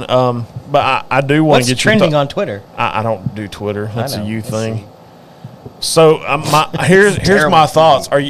How impressed are you with the Texas Rangers as an Astros fan? How impressed are you right now? I'm just waiting for them to fall off a cliff. Really? I feel like it's got to happen. They've been too hot for too long. Nathan Eovaldi is not Nolan Ryan. I mean, he could be the second coming of Nolan Ryan. He's not. He's like 35 years old on the back end of his career. What's wrong with that? You've been on the back end of your career. Fuck you. I'm in my prime. Hey! Hey, what? We have a guest. Do we? Hey! There man. he is. I love it. What's up, buddy? What is up? How are y'all? Fantastic. So for those of y'all who don't know who this is, Look at that shirt. I love that shirt. That shirt's Yeah, this legit. table's going to have to go a little bit that way. Yeah, we weren't ready. We weren't. All right. All right. Yep, Yeah. I feel we're good. Are we still good? I think so. We'll scoot up. It's fine. Okay. Look at you. Well, that ain't going to work. That ain't gonna work. He's like, nope. It'll work. You just got to make sure the band's all the way at the back of your neck. Oh. But you can make it work. Yeah, I'm not smart enough to figure that out. What's up, guys? So Mike going Wright on? with Longhorn, everybody. Yay. Yeah, hey, everybody. How are you? Been busy. Good. Long time no talk. Yeah, it's been a minute. It's been a minute. Y'all Yeah, been busy in that minute too. Yeah, especially, yeah. It's like a But yeah, we've had a lot of stuff going on, and just all the stuff. Eric said, time for me to go. Who let him in here to begin with? Well, it's kind of like what was the old country western song about stumbling in or whatever? It's kind of like that thing. He just kind of stumbled in. Stumbles in. Yeah, he stumbled in. Okay. Yeah. Fair enough. What y'all been drinking? So we got this out of Virginia. Royall Rye. I'll let you kind of read it, look at it. Be careful with the cork; it broke on me. Luckily, I saved it. I think. But it's out of Chesapeake, Virginia. It's a Virginia-only thing right now. Okay. So Kevin has a little bit of insight on the Commanders thing that we were just talking about. Okay. The Commander's names is being used by Army Air Force game. Good luck getting that changed. Oh yeah, no, for Did sure. not realize That's that. been going on for a while. Well, they have the Commander-in-Chief trophy. Yeah. So good luck getting that changed. Yeah, that's going to be interesting in its own right. Royall Rye.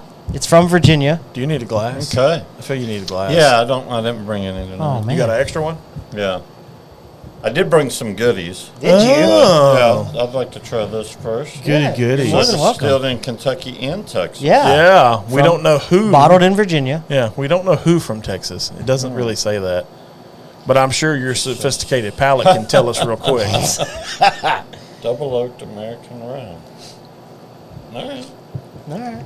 Careful with the top. Apparently the glue No, I think I didn't fixed stick it. very well. Yeah. I literally heated the glue up. You want water? Anybody water? Yeah, I want a I water. know you do. I really wanted a cigarette before I walked in, too. You should have took a cigarette. I mean, I know, but if everybody will stick with us, we can take a short break. I mean, Or you could, if that you can hairline entertain looks it. like it's going for Where's sure. it going? I That's don't why, know. that's why I wear a hat all the time, my friend. Right. Because we were doing stuff earlier and I didn't have a hat on. And Yeah? I'm gonna go That's ahead an and tell interesting you. nose. I know. I got a lot of green apple off Yeah. of it. Very grainy. I kind of like it. It's only 90 proof, so don't. He's like, it's only 90 proof. What'd y'all think? Y'all like it? I enjoyed it. I said it would be a good introduction to rye. Mm-hmm. It's got a little bit of that greenness that I always get off of rye. It's got kind of a dry, like whenever you eat a pecan, that dryness. I felt like it had a little bit of that. It's kind of like a metallic thing going on, kind of. Which usually isn't, but we'll see. I felt like, and Roy said it too, it drinks a little bit hotter than 90.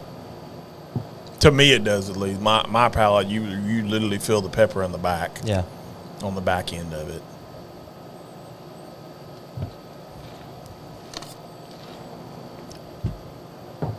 Okay. He's like, okay. That's pretty good. It's not bad. Yeah. I get a little nuttiness on the back Yeah. end of that. Pretty straightforward. I mean, if you'd have gave me this to me blind, I probably would have swore it was MGP rye.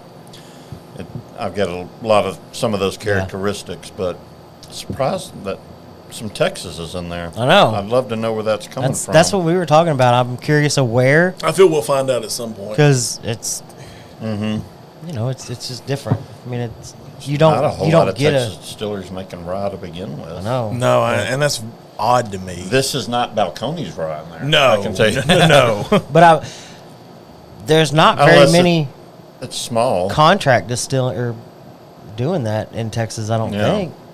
I know Balcones has done a few things with other places, but that was the first thing that came to mind. As far as I know, still Austin's not doing any kind of Selling off. Yeah. Garrison Brothers, I know. They don't make just a rye mash bill, though. I mean, Right. they do the high rye bourbon, Yeah.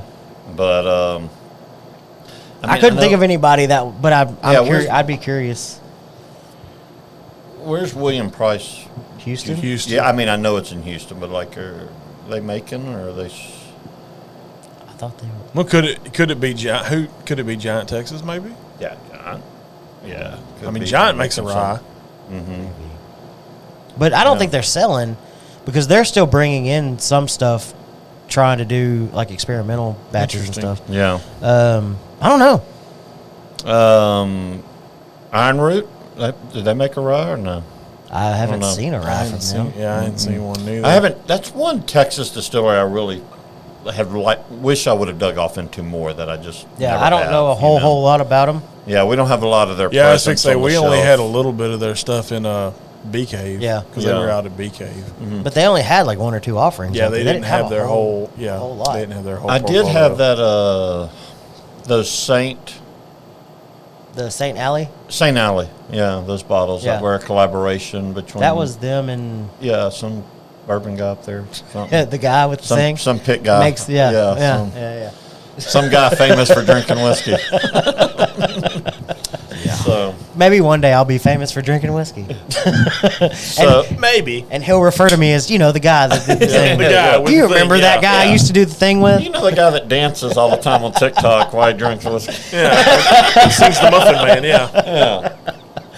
The one that my wife always like, have you seen what Bucky put up today? That's sad when you get the wives Yeah. like, have you seen this? what he's doing? Are you sure you want to go back there? Yeah. It's funny. Well, what was the smoke of the week? It was the 262 Cigars Paradigm, which 262 is a local, and by local I mean Texas, dude's out of Medford, a guy by the name of Madison Money. He owns it, and he's co-owner in Ohananui, which we're doing some of their stuff in the next couple of weeks. We have 2 that literally made their debut at Whiskey Fest in Bee Cave. It was the Drunken Uncle and Crazy Aunt. Okay. So, Yeah. as a matter of fact, the guy that put on Whiskey Fest kind of collaborated with Ohananui to come Yeah. up with these particular ones. So, Okay. but Interesting. yeah, we've been on a little Texas kick with our cigars here lately. I think last week we did an Alec Bradley double broadband, which I got from your humidor actually in Lumberton last time I was there. Okay. So it was a good one. They're keeping up with it. Yeah, trying to. Not really. No. Good job, James. Good job. Good job, buddy. It was a good one. I had the Caribbean Classic too. It was a good one as well. Alec Yeah. Bradley. That was the week before. And then the original, because guys, it's been like a month, over a month since you've been in set.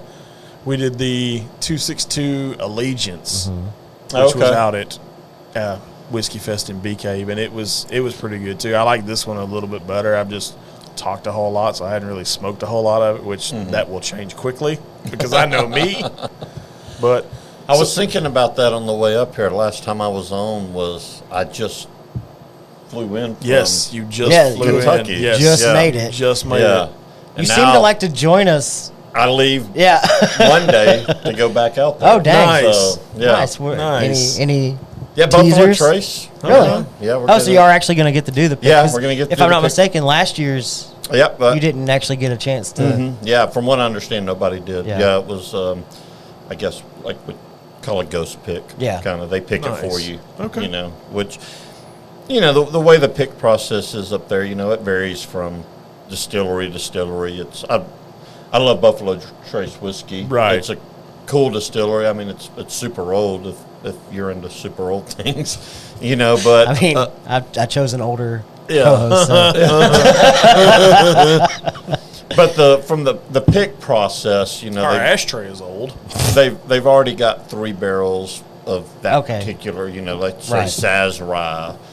There's 3 hand-picked barrels, maybe even from Harlan Wheatley, who knows, But whatever's going out through their single barrel program is going to kind of already have their stamp of approval. Nice. And so it's a good time to give to some customers that may go along with me or whatever, and it's always a cool experience. But like getting to go through a balconies or something like that, Yeah. where you're literally drilling holes in a barrel. That you one know, and yeah, that one. right? Yeah, like okay, yeah. So, but no, I'm excited. I mean, anytime get to go up there and call it work. Yeah, and, right? Oh, no. That's always fun. That's always fun to hear you say that and to go up there Yeah. and call it work. Yeah, it's I'm interested. So yeah, we'll be picking some barrels from them. I won't divulge exactly which ones, but we're doing 5 barrels, so that gives you. Very nice. It's, I like it. It's going to be very similar to the lineup we've had in the past from those guys, and so yeah, it's nice when we get to get back out there and actually get something that when we put that sticker comes on it, that it passed Not that my test is that high standards. Depends on what I drank before that. Yeah, right? How many I've had? What did I drink? What I drink before. Their mistake. They booked us for the afternoon. So Oh, that gives me plenty of time to get Yes. fucked up Right? beforehand. Exactly. Yeah. that's awesome. So what's new in the world of Longhorn? I know you guys, I think we can talk about it. Can we talk about the new space? Is it like, Yeah. I mean, Yeah, Mike posted on it. I know on Mike Facebook. posted, I'm Yeah. always leery about. Yeah, there's your official. Yeah, when he that's posted officially on it. official. Yeah. So we got some additional space to just help with different logistical parts of the business, and give us a place to have some office space and be able to meet with some vendors and just whatever we need to talk about, in day-to-day business. It's Nice. I haven't spent a whole lot of time in there. Been on the road doing handling some other stuff, but I think once we get it, probably still a couple months away from being fully moved in and having some operational stuff coming out of there. But it's a very cool spot for us. Customers will never really see it. Yeah. But it's just another addition to what we've got going on and trying to continue to build the brand and bring cool things to Southeast Texas. I mean, part of that building was definitely, got for, things related to Whiskey Fest, and gives us a cool place. We're about to roll out, starting to sign up vendors Oh, and okay. stuff for 2024. Nice. So excited. I was going to ask how early on in the year does that need to start for This- something like January? By this time last year, we were talking to people and taking people that were interested. But I feel like this year, not only have we all had other stuff going on that's tied a lot of people up, but we kind of have the blueprint from last Right. year, and so Right. we know everybody that was there last year really enjoyed themselves. Some things I can kind of we're losing the stage on Saturday night, so Okay. we're gonna get that stage out of there, and that will give us the opportunity to do some more vendors Yeah. Nice. across that back wall. I think we talked about this, or I was in chat one night right before y'all went to the Texas. Yeah, out in Bee Cave. Yeah, out in Bee Cave. Talking about, always trying to get more Texas people involved. And so as some of those distilleries have reached out to us, and hopefully we'll have a little bit more of a Texas presence. But overall, just people that weren't able to get in the first time. Right. We know everybody that was there last year is pretty much going to want to be back this year. I mean, it was still a huge success. Yeah, no, it was And- very much huge success. and so, I wouldn't be surprised if, 20-25% growth in the number of vendors. Nice. Somewhere in that neighborhood. Maybe not quite that many, but definitely a lot of people that weren't involved that we've Yeah. already heard from. And some good ones, too. Some friends of the program as well. So, Nice. Sweet. yeah. So hopefully we'll be able to divulge a little bit more, in the coming months. Once Do y'all have plans to do? Because I know last year, or technically this year, I guess, y'all had a few different Texas Whiskey Fest or Longhorn Selects out there that we were able to try. Is there plans to do another Whiskey Fest type picks with some of those vendors? Yeah, it's you've really got to plan a good amount ahead on that Yeah. because of the amount of time it takes to turn around a barrel. Right. I can tell you, we did one last year with Maker's Mark that was specific for Southeast Texas Whiskey Fest. You will see another edition of that, different stave profile to kind of keep switching it up. But And if I remember correctly, one of your barrel picks got rave reviews at Bee Cave, actually. oh, really? Yeah. Yeah. Mario. Yeah, Mario was out at Mario was Oh, out at okay. Bee Cave. And Texas Yeah. Whiskey Fest. Yeah. And he somehow he was surprised He at was it. He shocked. had the Andalusia pick that y'all did, and he was like, I don't even know how we got it. Oh, really? Well, I'm glad he liked it. I looked at Mario. I was like, I know that sticker. And he's Yeah. like, do you? Yeah, that's one of my more favorite ones I've done personally. But yeah, I'd like to roll out some more out there that were Whiskey Fest centric, from a marketing standpoint. Yeah. I think with the makers, just because of the relationship we have with makers and getting to do multiple barrel picks a year with them, it's easy to have one that's designated for Southeast Texas. And not Whiskey just that, Fest. Tina's like one of our favorite people on the planet. She's outstanding. We were at, I don't think that was last week. I think it was maybe I don't know, the ACM Awards. She invited me and Jamie went to the ACM Awards. Really? With her. Yeah. Just casually throw I that got out there like it pictures, was no big deal. Yeah, me we and went to the Jerry- ACMs. No, I mean it's whatever. Yeah, a picture of me and Jerry Jones and it was. Yeah, because it was in Frisco. Yeah, it was in Frisco. Yeah. It was up at the Star, and so she invited. I had no idea what we were getting into. That's really not my style of music. I like more the alternative country, I get you. independent type sound. But yeah, we had a lot of fun. It was Tina, wherever she invites me, it's always A good time. It's top notch. She's so much fun to hang out with. Oh, for sure. And, We had a blast with her at Southeast Texas Whiskey Fest in January. Yeah. She was good to talk to. Very informative. Which I know that's their job, to be super friendly. Right. And I mean, it's literally what they do. She but seems to me, though, she takes it a whole nother level than everybody else. 'Cause, I mean, don't get me wrong, there were some friendly people out there.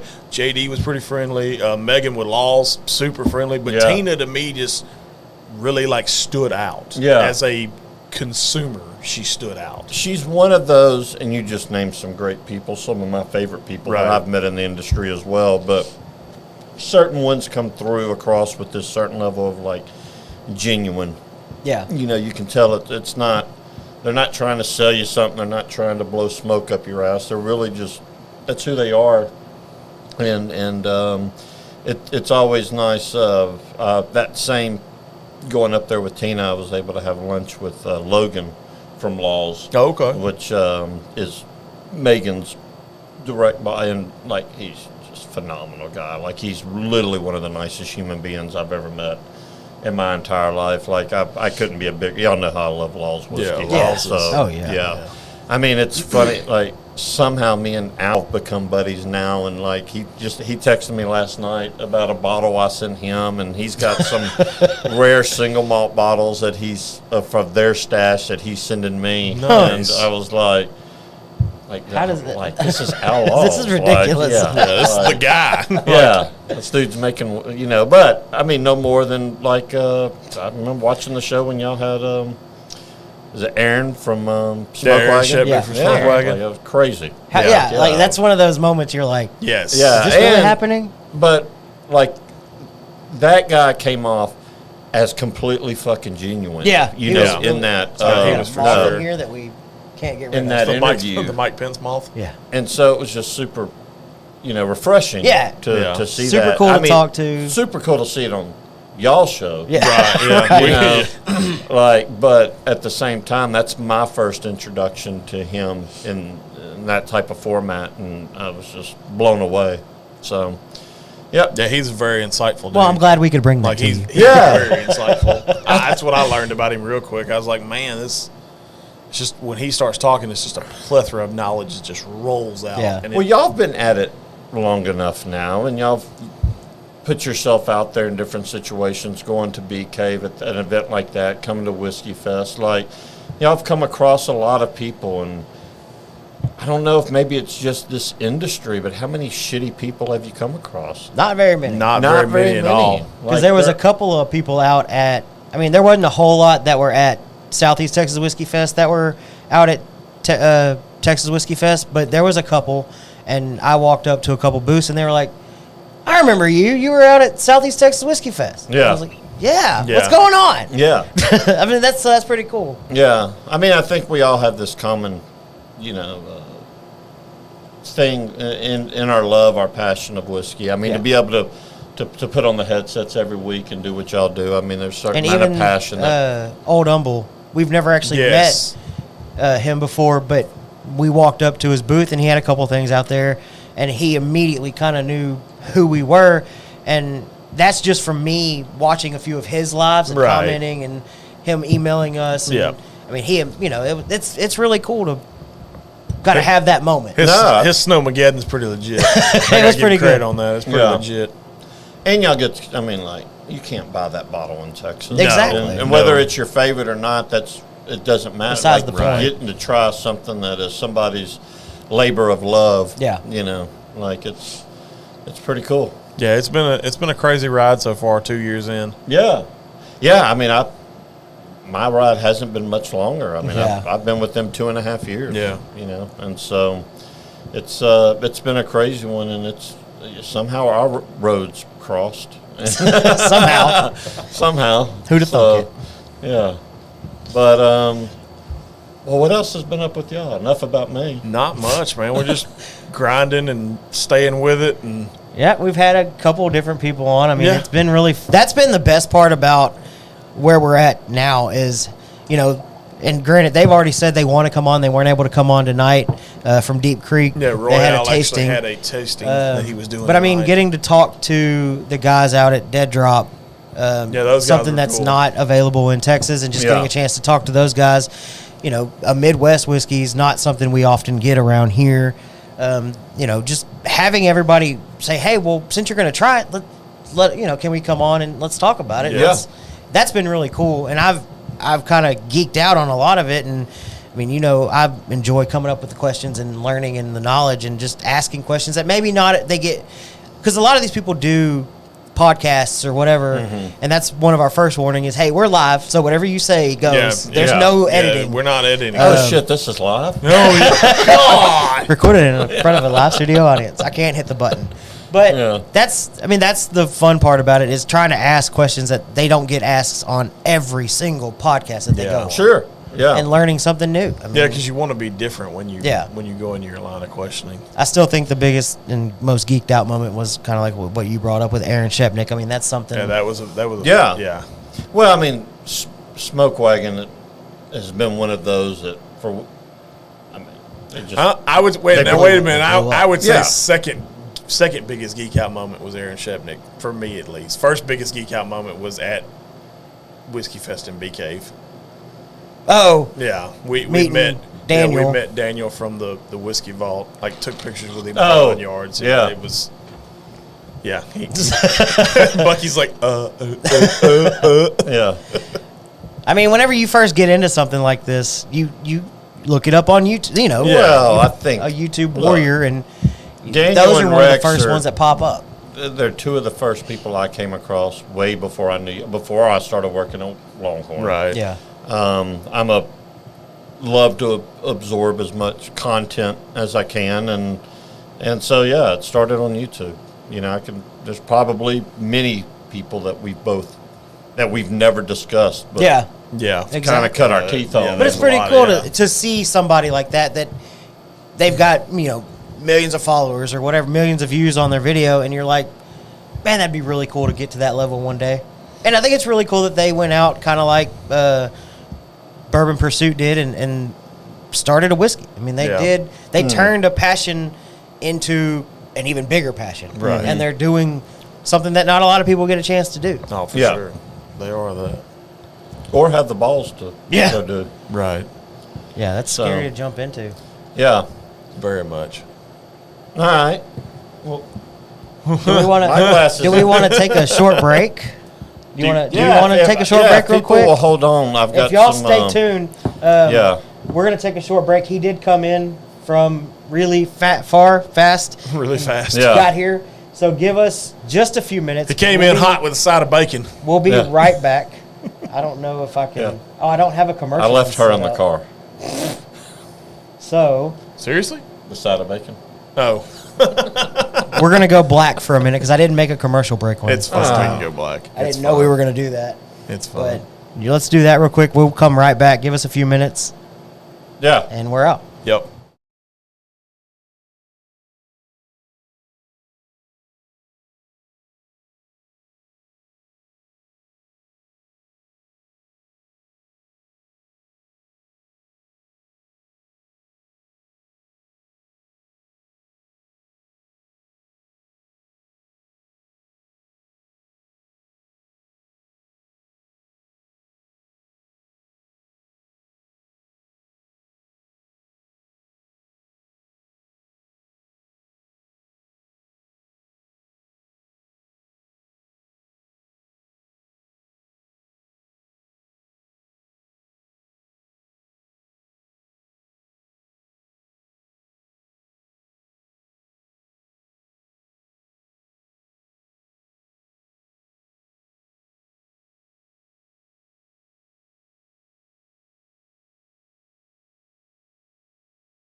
And we're back. Bring it back.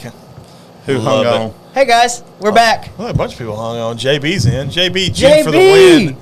What's JB up, buddy? was releasing some stuff on text earlier that was interesting, man. I mean, like, I don't know if we can talk about it, but if he's in the comments and I he feel says if yay he's or in nay, the comments and so I have proof of it, can we talk about the purple elephant in the room?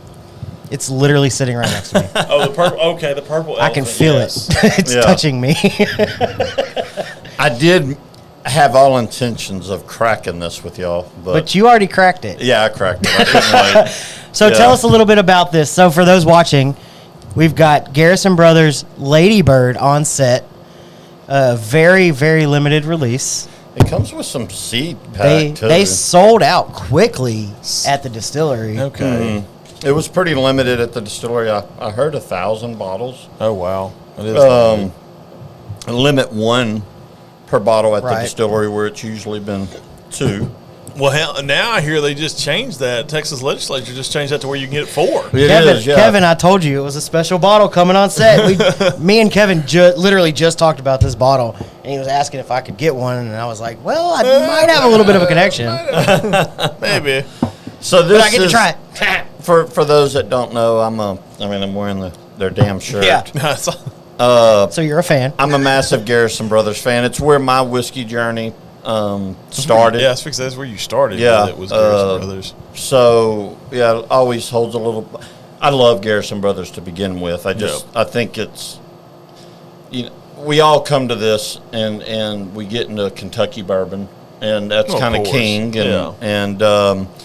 But Garrison Brothers, to me, is, as far as bourbon is concerned, is making the best bourbon in the state of Texas. That's all they make is bourbon. And so this is just a little bit of a variation. So if those that don't know the story on the honeydew, Dan made that for his wife, and she wanted something that was a little bit easier to drink, Which lower is very proof. Honeydew's very good. I've had I've always pours loved out the of honey. Bucky's. And my only complaint about honeydew was, it's 80 proof. And, Yeah. And even in bourbon standards, Grab your side of the table. you got it. All right. You good? So, You yeah, comfortable? that was good. Okay. I Just wanna can make sure breathe you're now. comfortable. Yeah. He's like, breathe. And so what they did was they took their honeydew, and I had initially heard that this was going to be at cask strength. It's got proof. They're all at 114. okay. And so we know that that's not what Garrison Brothers are Right. when they come Right, out of cask yeah. strength. Because I've got another one in there that will show what they're at cask strength. Okay. But so high proof honeydew, and then they age this in cognac cask, Nice. which they've never done with anything with cognac Right. before. Yeah, I was fixing to say that. Yeah. Yeah, and so I think the wax job on this one is ridiculous. I love the wax. That purple just really Yeah. pops. And it was named after Lady Bird Johnson, Yeah, correct? yeah, Lady Bird Johnson, that's correct. Yeah, and we did that here a couple months ago when we were out that way in Fredericksburg and went through the ranch. Me and Jamie did a little trip through the LBJ Ranch out Gotcha. there, the park, and it was really nice. Yeah. Now, correct me if So- I'm wrong. A portion of the proceeds of this go to the actual wildflower center. Yes. I don't know what that dollar amount is. It looks but like yes. $5 from here. $5. Okay, That's what it so looks no problem. like. There you go. So, yep. So there you go.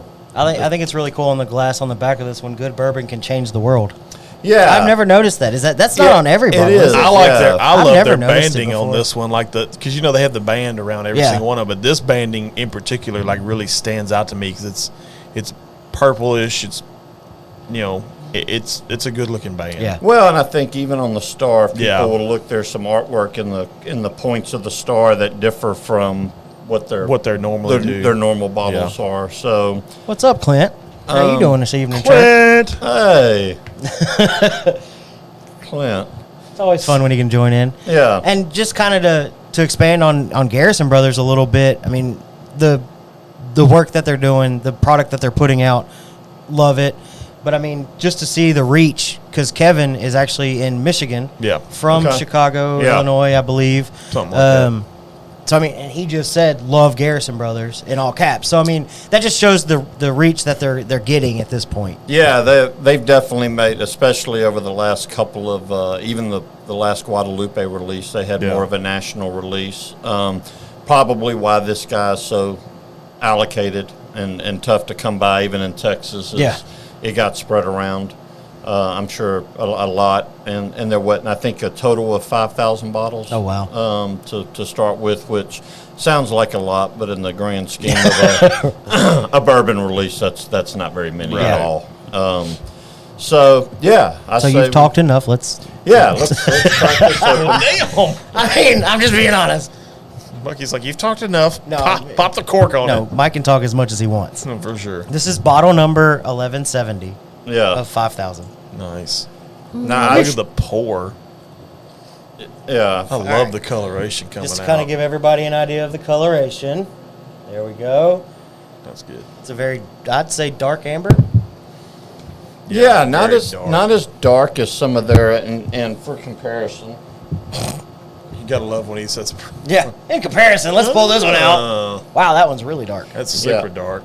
So this is a sample. I talked about this in chat one night, but I don't think I brought this one out here. I don't think believe y'all so. tried it I yet. don't think we have neither. Yeah, so this is a new store pick, and don't get your hopes up. Most of y'all will not get it.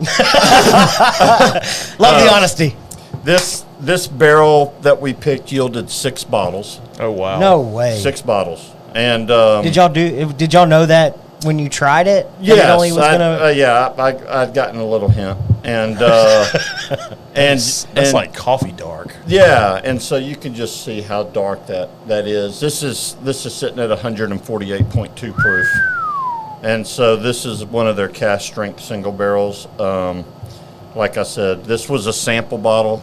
Usually when we get sample bottles, when we pick a barrel, it's a tiny 200 milliliter or something like that you get to bring home as a souvenir.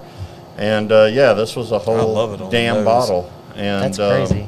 So I wanted y'all to try both of those right off the top. The Ladybird, obviously, give y'all's honest review. I mean, I know we're all Garrison Brothers fans, but you know, gotta give the people what they want. That's right. We get to try Ladybird, and you don't.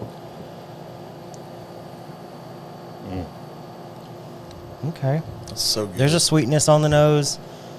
You get that. But it's still got. You get that honeydew vibe. But it's still got that bourbon nose. Like Yes. It's not something whenever you think of, oh, it's honey infused or it's not overly sweet. It hugs me right here. You already tried it? Yes. Yeah. Oh yeah. Yep, I definitely already tried it. You get that honey. That honey taste is there. That honeydew-esque taste is definitely there. I love the finish though, man. The cognac finish is. There's a dryness to it. I think that's like the new big thing. Is like everybody's going to like cognac finishes. I think that's the new big thing. It is popular. There's not a lot of honey there though. So I find less honey on this, which was weird because I thought being a higher proof, Yeah, you would get that more. honey would actually come through more than it does on their 80 proof. Mm-hmm. But I do think that the honey's more subtle. It's there on the nose. To me, you get it a little bit on the palate. It's not much. I get it more on the palate still than I did the nose. I just get a lot of like oakiness on the some really deep dark notes on the nose. But No, full disclosure, I rely on my palate a lot. My nose has been broke about 7 times. Yeah. So I rely on my palate a lot. And I get a little more honey on the. It's subtle, but I find the honey on the nose more than I do the palate. The palate. What I really like about this one was I think it's got a great mouthfeel, like very viscous, just really hangs around, kind of clings to the inside of the cheeks and the roof of the mouth. That's mouthgasmic is what that is. And It's got a good burn. And it's got it drinks. I'll be honest with you, like this Bad Daddy here, this 148, I don't think it drinks anywhere near 148 proof. And something that's 114 proof, I do want it to drink. Right. 114 proof, if Every not bit maybe of even it, a little yeah. hotter. Yeah, I don't want to drink something 114 and be like, oh, that's only like 105. That would be a little bit off-putting to me. So I said this was a short to medium finish. I'm going to call this one a long finish. I feel like it lingers. Yeah, to me it does. gotta- 'Cause, like, even sitting here talking to y'all, I feel it like on the back of my teeth. Like, literally, like I feel it still. And the first pour I had earlier, I took a little sip and walked away and came back like 10 minutes later, and it almost presented itself completely. Really? At that point, it was almost just like this succulent, sweet dessert, praline Interesting. type, caramel type sweetness, and a lot of the fruitiness had, to me, gone away, Dissipated. just dissipated. One of my favorite parts about the honeydew is when you finish a glass and, like, if I set it on the counter the next morning, You it's got still that, get that little residue, film yeah. that's Yeah. dried up, Oh, and yeah. you smell it, and it is just Straight honey. honey deliciousness. Yes. Yeah, it was my favorite was with the Balcones Honey Barrel. Like Yeah. to go back to that glass the next morning, and it's like there's something in there, like you're smelling the whiskey, this ultra concentrated form of the whiskey, but there's nothing in the glass, Right. and it's been sitting there with nothing in the glass for Yeah, 12 right? hours. And Exactly. Really good, though. Yeah, This is really.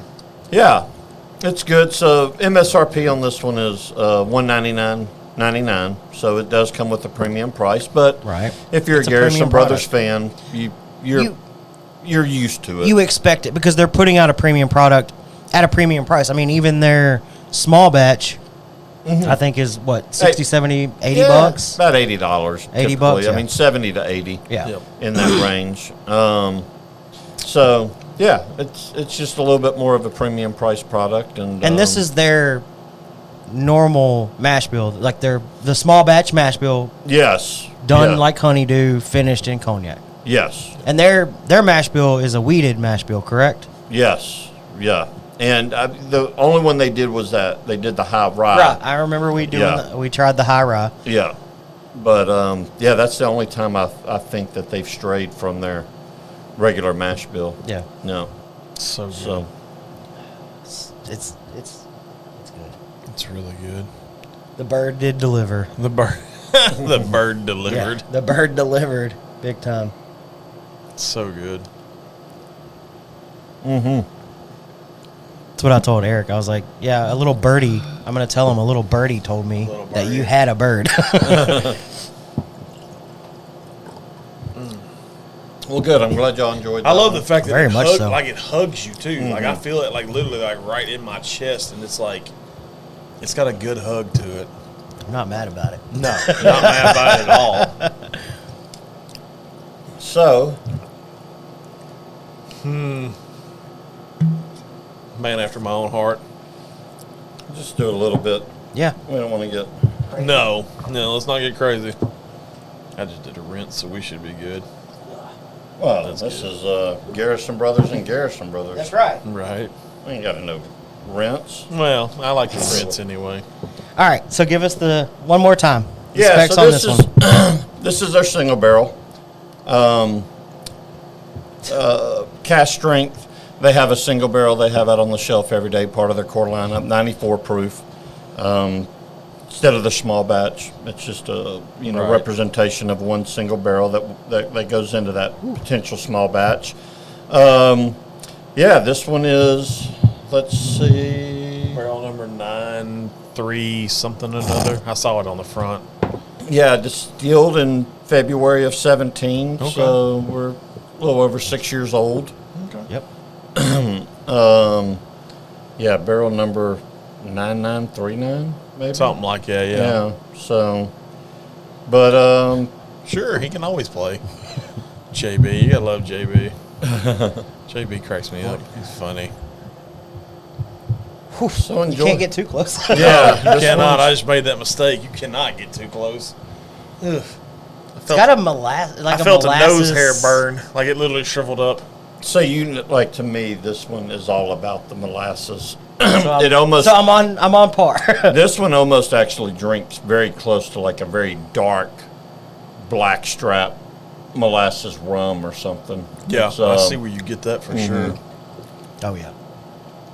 It's very dark, the flavors are there. I think That is tongue tingling. I actually Very think much that so. this bottle's better than some of the Cowboys that I've had. I would, yeah.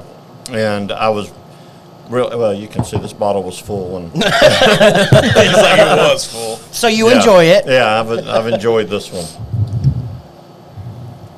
Yeah, this one's really good. I'm not gonna Bottle lie. number. Sample.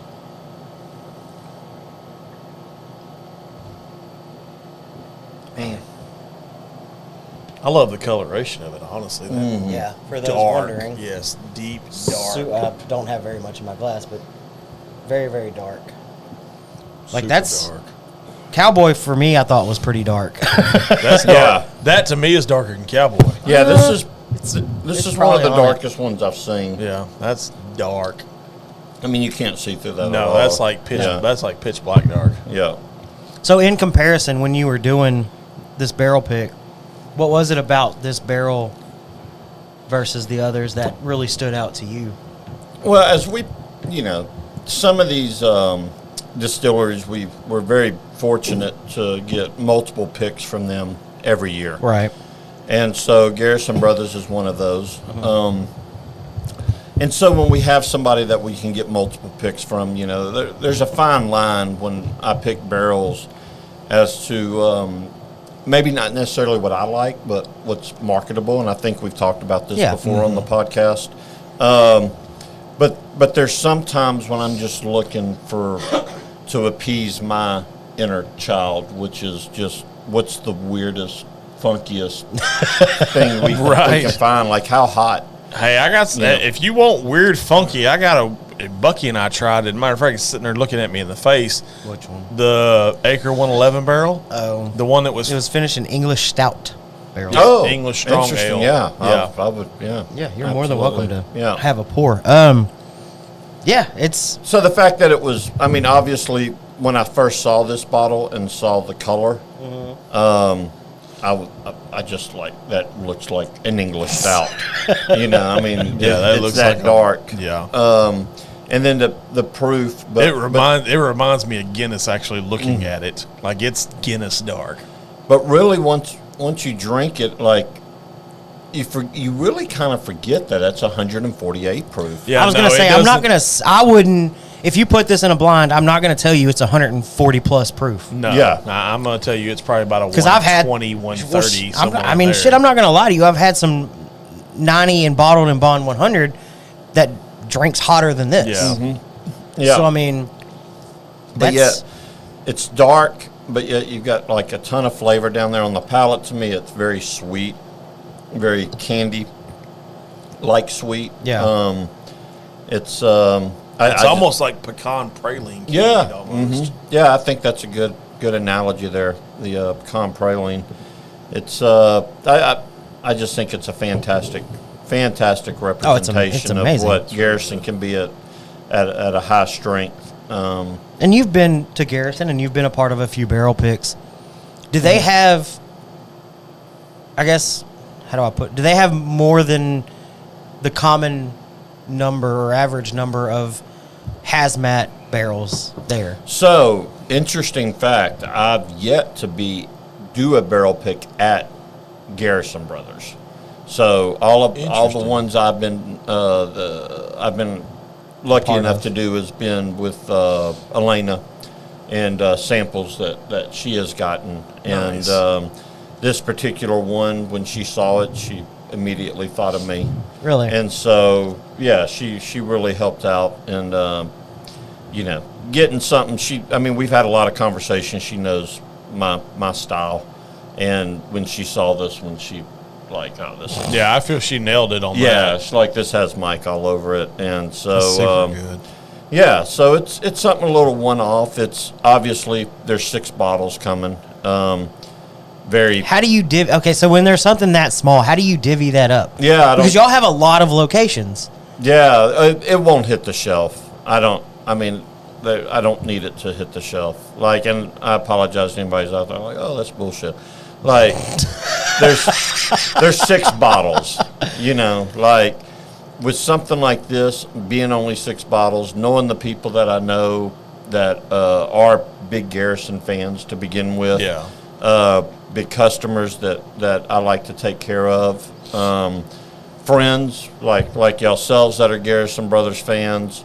there's too many opportunities for me to put that bottle in the hand of somebody that we know will absolutely Do what enjoy needs it. to be done with it. Right. Yeah. And that's not to say that if somebody bought off the shelf, they like, I don't know that there's a secondary market for these or anything like that. That's not really what I'm getting at. It's just I hate the secondary market. we have loyal customers that we take care of. I mean, Yeah. they're always gonna come first. And that was, like, whenever I was talking to Eric at the Dowling location about Rio and then about Ladybird, that was one of the things he said. It's a limited run, and he told me the price, and he told me, if you want a bottle, you probably need to go ahead and reach out to one of the mics and see what we can do about that. But I was, as a No, I'm done. Okay. I thought you were. as a consumer, I even told him, I was like, man, we do this, and we get a chance to try some things that Mike brings on the show or whatever the case may be. I'd be okay with just like a sample of it. Yeah. Getting to try Sure. it, Yeah. knowing you had it, Yeah. that was awesome for me. No doubt. I don't need to go to Longhorn, and would I like to go and buy a bottle? Yes.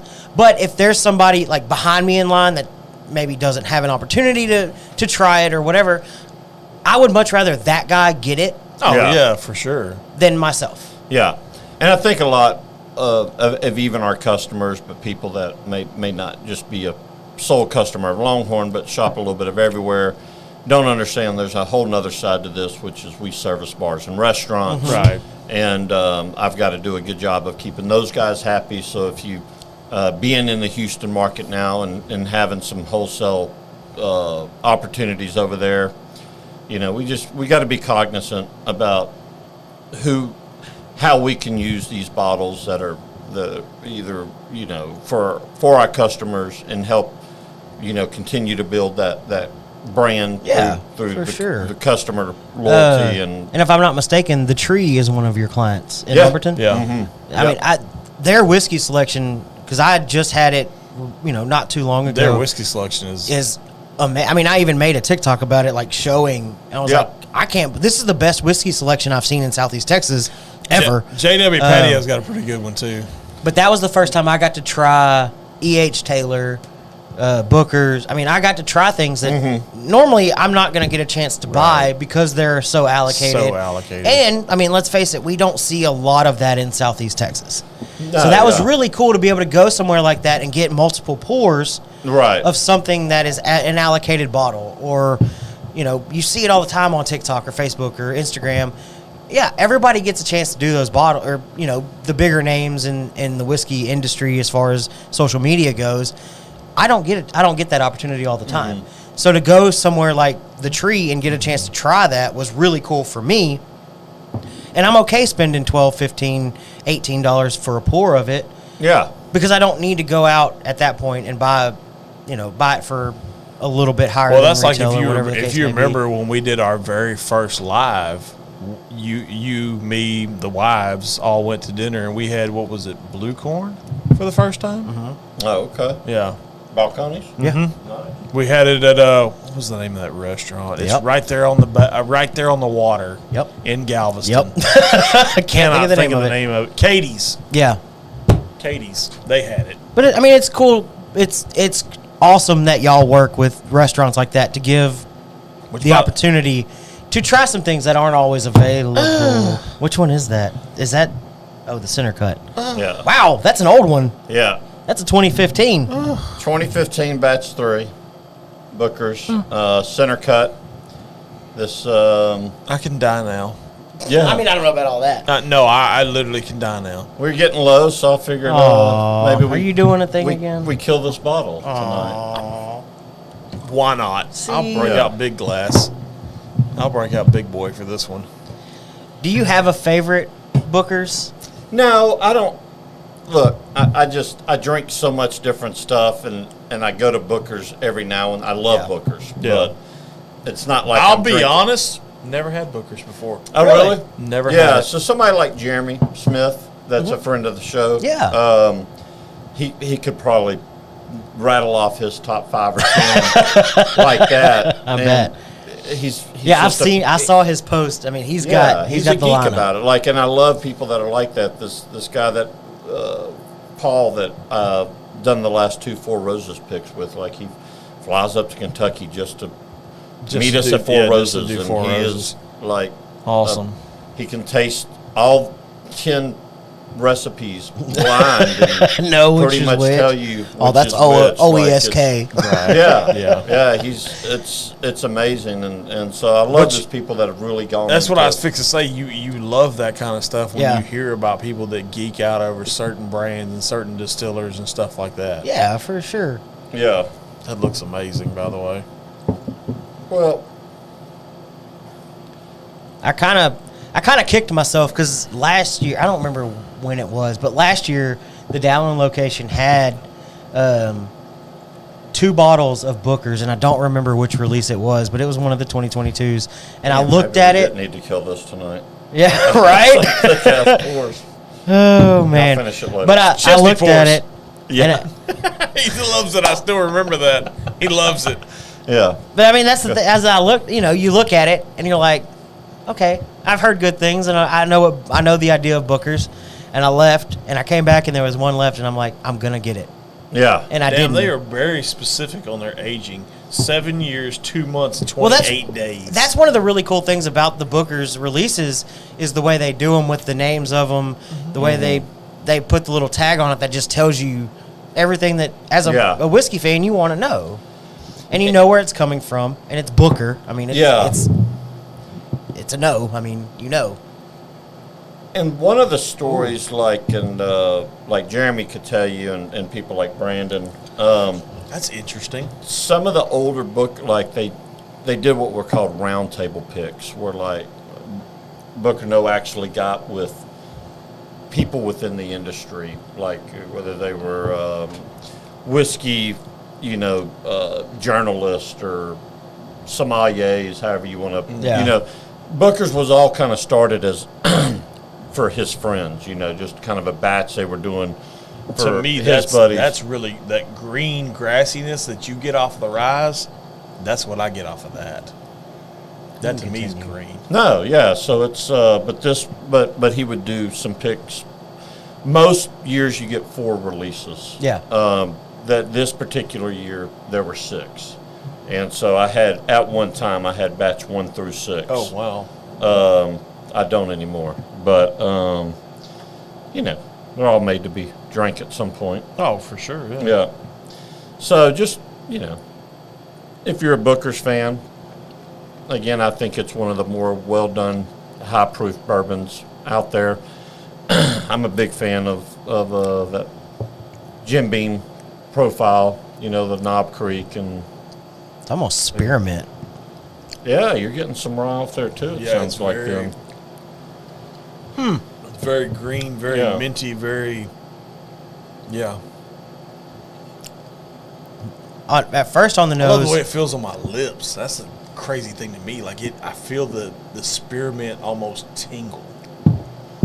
like there's Like even on like the that's back strong. side. For me at least, it's strong spearmint. On the nose, at first, I thought I got honey, and then I went back, and it was more like tea Oh, is that leaf. when you went from that glass Yeah, to that glass? Okay, 'cause I was like, saw is that and honey? I was like, But then it was almost like tea leaf, like, and so I was expecting kind of a sweet tea on the palate, but there's not at all. The spearmint is real.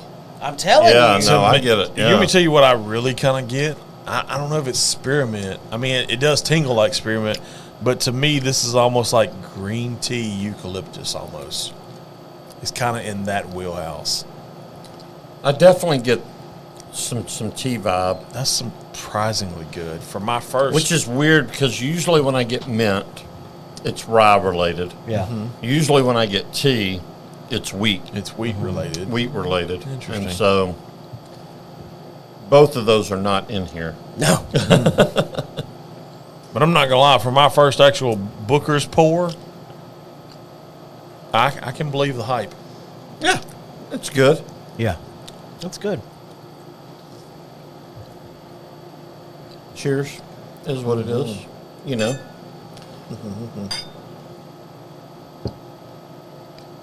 I just can't get past the spearmint. Yeah, it's. I'm there. sure I It's keep prominent. going. I keep going back to find Yeah. something, but it's stuck on my head now. It's very prominent. Like I said, real green. Let's see what else I have. Okay. So, I was super interested in this one. The Is this- Whiskey Witch? oh, that's Spears of French Lick. Okay. Out of it, the other distillery out of Indiana. I got Yeah. you. I got you. Have you had this one yet? No, not this. We had the Morning Glory. Yeah, we had the which Morning is Glory. done with Kasha and buckwheat. Yes. Okay. So, yeah, this one's wheat, peat smoked malt, Yes. Here we go. and oats. Okay. And so, kind of a weird they're mash doing bill. they're doing some weird He magic. said- Yeah, you're not gonna- He said Pete. Yeah, there's no smoke on this. Like, it's...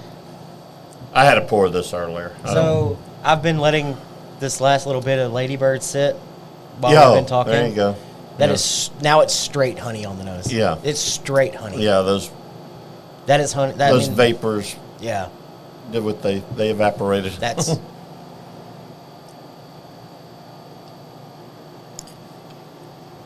so good. This one, so this is a Liquor King pick. Okay. From Liquor up, King out of Yeah, this one was in Louisville, but they do have I think 6 locations up there around Frisco, North Dallas.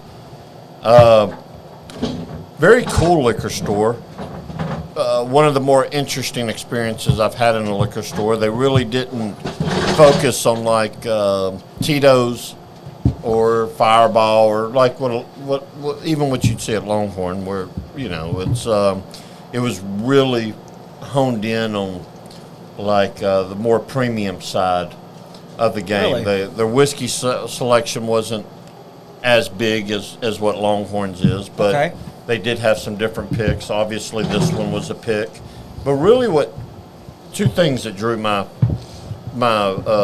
brain to this one from the get-go was not even reading the label. First off, I saw that it was 125.8 Nice. and so anytime that something's 125, I feel like you're kind of the founder of the hashtag high proof game. yeah. He is. And this bottle was like $43. No way. $43, yeah. Wow. And I was like, 125 proof, 40 bucks. bucks. Okay, I can do that, man. Give me 2. I'll take 2. And I did get 2. So what is this one called? Because like I said, we did Yeah. the Morning Glory. We made Morning Wood jokes. Haha, funny. Yeah, the Whiskey Witch. The Whiskey Witch. Yeah, the Whiskey They always Witch. have cool names. The feel- Spirits of French Lick comes up with cool names. Yeah. They really do have some cool names. You know what's crazy is, like, so I did buy this in Dallas, but Spirits of French Lick, I have not seen this in Houston anywhere. We And got I don't- ours from We got ours Ryan, from Ryan, yes.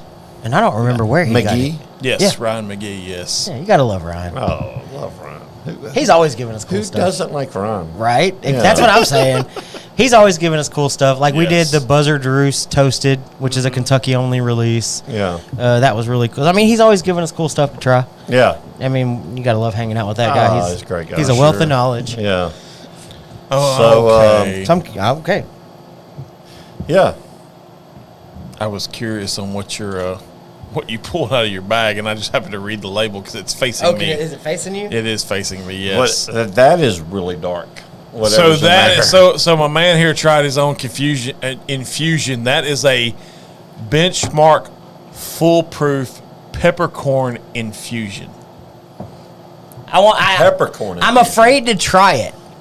You haven't tried it yet? No. So what I did is Wait a minute, you hadn't tried it? Oh God, no! I'm scared. So what I did is I took whole peppercorns and I soaked them in Benchmark Foolproof for Okay. about 2 weeks. Okay. And then I took the peppercorns, strained them out, and put them on my smoker for about an hour. Okay. Let them dry out, let them get that smokiness, and then I ground it up and I put it in a pepper shaker.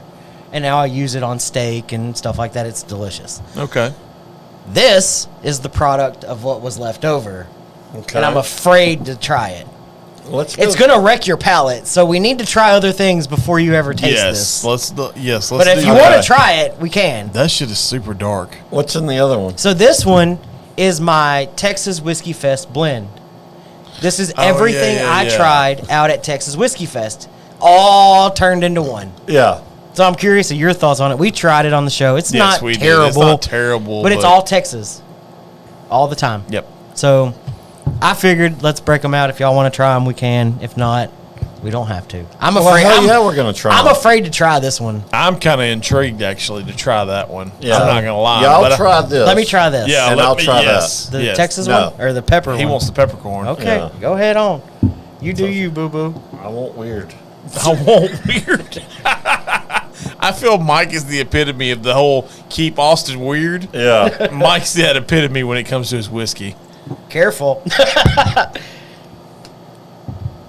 That's coffee dark. That's Yeah. ridiculously dark. Did you want to try this I one? sure do, actually. The name intrigues me in its own right. It's definitely got some cloudiness going on in there. Yeah, I didn't Okay. have the right cloth to You strain use it. cheesecloth? So I did the best I could. I double strained it with a very tiny mesh. Mike's like, what the shit? I just was not expecting it to smell so black peppery. He's like, what? This is Ooh, wild. This is weird. That's like Like I want to pour this on a ribeye and then right, exactly. cook it. You want to marinate it in the Yeah, ribeye. I want to marinate it. I feel you're onto something, just not in the realm of Yeah. whiskey. You're No, The no, most I don't wanna expensive drink it. marinade You're- ever. It was In never the- meant to yes. be drank. Yeah. But I do want to try it. I just Am I the You're first the man. person to Yes. try it? Yes. Yes, you are. I've- yes. yes. Ever.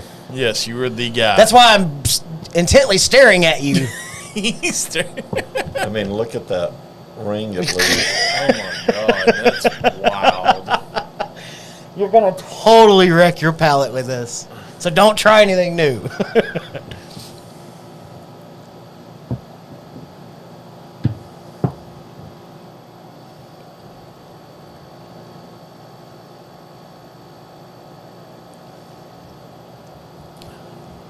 I like the whiskey witch, by the way. Mike's like, what the hell? I'm sorry. Do I apologize? I don't I know. feel like you should. Really good marinade, not so much whiskey. That is so interesting. Really? God, I can smell the pepper from here. Yeah, Really? nobody would ever buy this. Oh God, no. He's like, nobody. And it's benchmark. I mean, it was. It a- doesn't even taste like whiskey.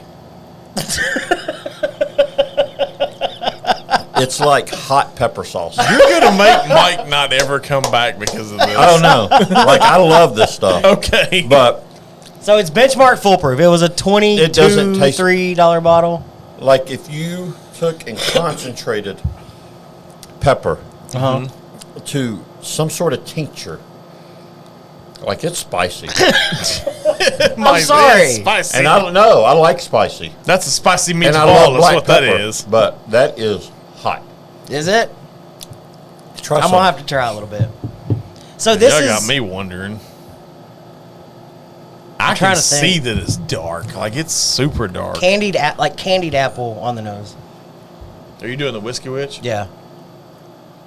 I'm sorry, Mike. I'm No, I just can't. I'm so blown away right now that Mike's like, it's like not. It like it's still whiskey, Mike's gonna have to stop at Whataburger just to cleanse. Oh, it's his 100% palate. whiskey. The only thing added to it was peppercorns. but it tastes nothing like whiskey. It just tastes like if you took black pepper and you put it in like a aerosol, like you aerosol it, and then you just doused your mouth with it.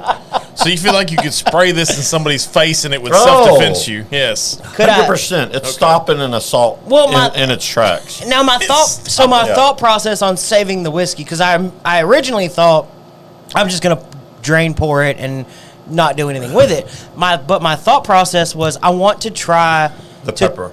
Well, yeah, obviously, but I want to try to turn it into more of like a table sauce. Like use this, reduce it down, maybe add some heavy whipping cream, butter, make it. Try to. I don't know. I feel like it would be good on top of. Do you have your enough steak. to put it on brisket? Oh God. No, that's literally it. Okay. I mean, I could. That would. I mean, it would probably. Because I'm curious okay. now. It's probably all you need. Judging by Mike's face, That's all you need. I'm not trying it, obviously. Look what it did to his glass. I know. What is that? You're drinking milk all of a That's sudden. wild. I've never seen that before. That is wild. That's all kinds of wild. I mean, you dump that outside. Yeah. Would you like me to dump it for Yes, you? dump that out, please. For love of God. What abomination did you cook up in your kitchen? I feel like you need to get him a new glass. I can't even clean it. I mean, I can get it. There's a matter I'm of gonna fact. kill your grass right here. That's fine. It's grass. I'm not as into grass as what you are, sir. For those that are watching, I basically cut If my it grass. kills grass, what's it doing to my insides? I don't know if you want to know. so benchmark foolproof, I think is. Oh shit! What is their foolproof? 115, I think. 115, It 111. tastes like Everclear now. Shut up. It tastes like Everclear. Dude, that's so spicy. He's like, it tastes like Everclear. Do you like spicy? Oh, I love spicy. Okay. You're taking it. Okay, fine. Can we add that into crawfish bowl? I don't know. I don't know what to do with it now that I've seen your face. He's like, what the hell? It just hangs around. I mean, it just Okay, I gotta hangs drink around. it out. Yeah. We forced Mike to do Yeah, it. you gotta drink. You gotta drink it. I'm not. God dang I'm it. not touching that. I'm not doing it in my Southeast Texas whiskey glass. I'm not touching that. Look, let's trade. Let's trade. I'm gonna put this here. This is the Booker's. You get the good glass. Booker's gets a good glass. Rinse. You gonna make it? Yeah, Okie State beat Oklahoma. That's Oh. good. No, it's not. He's an Oklahoma. We're not guy. friends. I don't like Oklahoma. Look, I don't neither. this Thank is you. this is why you got to try it. Now I'm not gonna drink it. You were the no, guinea pig. Mike's like, no bullshit. If I had to go through that, you're Oh, no, going for through real. it. Yeah, I hate all orange color teams. Well, I mean, I'm not gonna argue with you there. He's not gonna say anything. Who, me? Yeah, he said Oh. he hates all orange color. I heard him. I ignored it. I know how he feels about my Longhorns. I get it. Oh God. Hey, the daughter I just saw graduate, stepdaughter, she's going to UT. Sweet. Yeah. Woo. I like it. Okay. Oh, I can't wait. God, I hope there's 1,000 people watching right now. Oh my What God. is that cloudiness that I comes don't off know. of it? Like literally, when you tilt it, Yeah, it looks like coffee Milk. milk. that's literally. that's COVID. That is that is straight pepper on the nose. There is no doubt. That is COVID. He God said. dang it. Well, hey, look at it this way. If you got to puke, at least you're close to the door. That ain't no joke. All right, here we go. Bottoms up. Immediate regret. Immediate. He's right now, all that's going through his mind is, damn, Mike's a trooper. He barely made any face. Oh my God. That is. Oh my God. Bucky's going to be on the toilet later. Dude, that's spicy. Your eyes are Yeah. watering That all is red, like instantly. 40,000 Kelvin. Yeah. Oh my God. What's the Scoville unit? Yes, the ghost pepper Scoville Yeah, units, yeah. yes. Holy shit. Yeah. Bucky's going to need a break. I'm not going to stop sweating the rest of this episode. Yeah, it's bad. I am Dude, so it's fucked. It's still. Oh right my here. God. Like when I say I like spicy food, like sometimes people are like, oh yeah. Like I really feel like I can have a pretty high tolerance for spice. You feel like that just kicked it That's in the hot. teeth. That's hot. Are you going to make it? Are you sure? Holy shit. I've eaten a habanero raw before, What did you come up with in your kitchen, sir? Oh my God. which I'm sure plenty of people have done. I'm just This saying, like, this would be a torture method. No, I'm not putting that on anything. yeah. It's getting drain poured. What is that going to do to your drain, though? It will kill any fruit flies you have. After I shave, you know all that hair that gets in your. Oh, I bet it dissolves. I'm gonna pour it down yes. my sink, my bathroom Oh, sink. there you go. I bet that's like a new Drano. Dude, I bet we could fire breathe some stuff. Oh my, yeah. We could play dragons Oh my tonight God. if y'all want. God, we can play dragons. I'm just wondering if you're going to make it at this point. Because I can So, hear how was you. the Whiskey Witch? It The was Whiskey good. Witch was good. I'm not touching whatever's in that. If you ever want me to shut up on it, you can't even talk. Hey, I got one of those. Not Yeah. a barrel pick, but I've got one of those. My mouth is on fire. You see what he did? He pulls out the barrel pick. Look! You see what he pulled out? Shut the front door. Hey, we got a bunch of that. Are you Yeah. going to make I it? can't talk. Yeah, it's rough, dude. It's I'm out automatically. this experience got me more street cred with Bucky. Kevin, Yes, Kevin, I'm sending you a sample of this. Oh God. I am hurting. Dude, anybody? No, we got to set some sort of challenge with this. That is a guests. challenge. Oh Yeah. my God. Future guests, unsuspecting people. Like, oh, try this. Like, this is Like I thought I this sweated. is Garrison Brothers' newest. Yeah. This is the cowboy. Look how dark it is. Yeah, It's it's so cowboy. good. Yeah, yeah. Oh my God. The fact that you're literally holding your tongue out of your mouth is what drives So me. you remember our first episode in here when we were just like, we're gonna muscle through it. We didn't have AC. We didn't. It was hotter than Yeah. hell. And I sweated that entire episode. You're gonna sweat this one. I'm too. gonna sweat more than that be glad you're right not now. working Like I tomorrow. can feel it. Be glad you're not working tomorrow. Who doesn't have to work tomorrow? Oh, For the first time in a long time. I don't ever work weekends. oh. Yeah, I know. It's Somebody's got to keep Longhorn going. No, I'm playing golf tomorrow. he's like, no, I'm working. Don't lie to Yeah, us. I got invited to play Augusta National tomorrow. Don't go yourself. Did you really? I was fixing to say, Here, bring this with you. yeah, take that. Tina's taking me to Augusta National. Yeah, I bet. I'm gonna need another one. Another of the. No, he's like, no. So You'll where never did do you- that again. Oh God, no. But it's not going to stop me from experimenting. No, No, absolutely. God, no. I've got. Oh dang! I should have brought that tonight. $20, I'll take another shot. No, I'm joking. I was fixing to say, I'm not Where paying. my wallet is. I got a $5 bill. That's it. I wish I would have brought it tonight. It would have been a perfect night to try it because it's been probably 3 weeks ish. I made like a super duper like poorer than poor man's pappy. Okay. I want to try it. It's been going for about a month ish, give or take 3 weeks. Have you divulged what this concoction was made up of? He's literally like, I'm dying. I Yeah. can't. I can't Yeah. talk. Can't think straight. This is the moment I wish my wife would see on TikTok. Nobody wants. I may have to like snippet this. This Yeah. is killing me. Oh my God.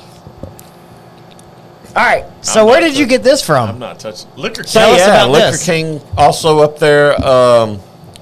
Man, talk to that store owner up there. He's got 6 locations. Obviously, I'm Longhorn first, but I love seeing people that are kind of leaning into the store picks like we do. Gotcha. And so I haven't opened this one yet, but I did get to try quite a bit of it in the store with Oh, him.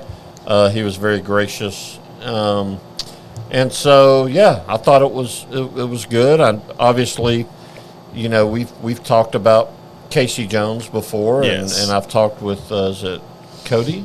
Yeah, Cody Turner. Yeah. Yes. And so, this is something at some point I'd be probably interested in bringing it into Longhorn. Awesome. I enjoyed their product. Yeah, we did that I short literally- interview yeah, with we them. did their whole. Man, with let's talk shop real quick. Let's talk like love store, to talk like, shop. There's so many new things that come out. There's a lot of new stuff. And I know y'all see it and y'all get exposed to some of it, and people are actually, calling y'all and Yeah. getting y'all to review them. And I mean, that dude drove down from Dallas. Yeah, he was at Whiskey Rye in Dallas when he drove down. some of the things I'm sure Do we need to do another commercial for No, you? we're good. Okay. Keep going. we really like, and there's other things that there's times I've been on the show that I may be being a little bit PC, just on certain things, maybe not exactly my flavor profile, my got palate, stuff like that. But we don't want to give anybody a bad. But like this Right. this is one that like I genuinely enjoyed. I think it would fit great on our shelves. I guess the point I was trying to make is like there's so much new stuff coming in. It's like how do you determine there's a lot of what stuff. we only have so much real Right, estate. you can't put everything on the Yeah, shelf. you literally No, can't you put can't. everything. You got to be super selective. And from my last trip to Kentucky, having some conversation with some people there at different distilleries, some well-known distilleries, like Texas is the number one market for every distillery pretty much across the country. Yeah, like they it's- want to be into Texas. Well, yeah, it's a big market. Yeah. Let's be honest. Sure, it's not surprising. Yeah. But with as many new labels that are coming out every year, and Texas being that hot spot for a market, like from a store perspective, Yeah.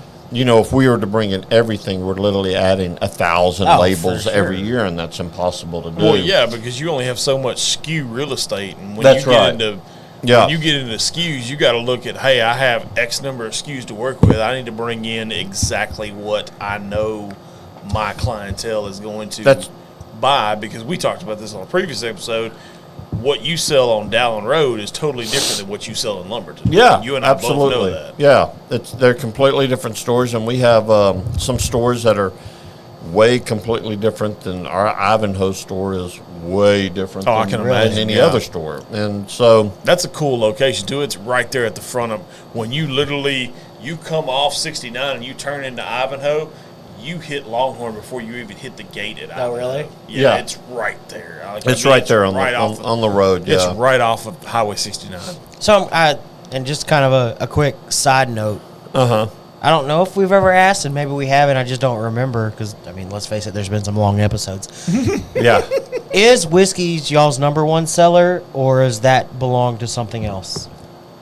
Because you claim, let's face it, Longhorn Whiskey Liquor, capital of Texas. whiskey capital of Texas. That's what you claim. Is Um, whiskey your number one seller, or does that go to Well, vodka or? yeah, at the end of the day, I think it's from a passion standpoint, and I think I can speak for Mike and Dennis, and really all of Longhorn when I say that, like, whiskey is what we lean into the most. It's what we like to drink when the three of us are hanging out. Yeah. Right. It's formed all these bonds in my life, including with Mike and Dennis and everybody at Longhorn.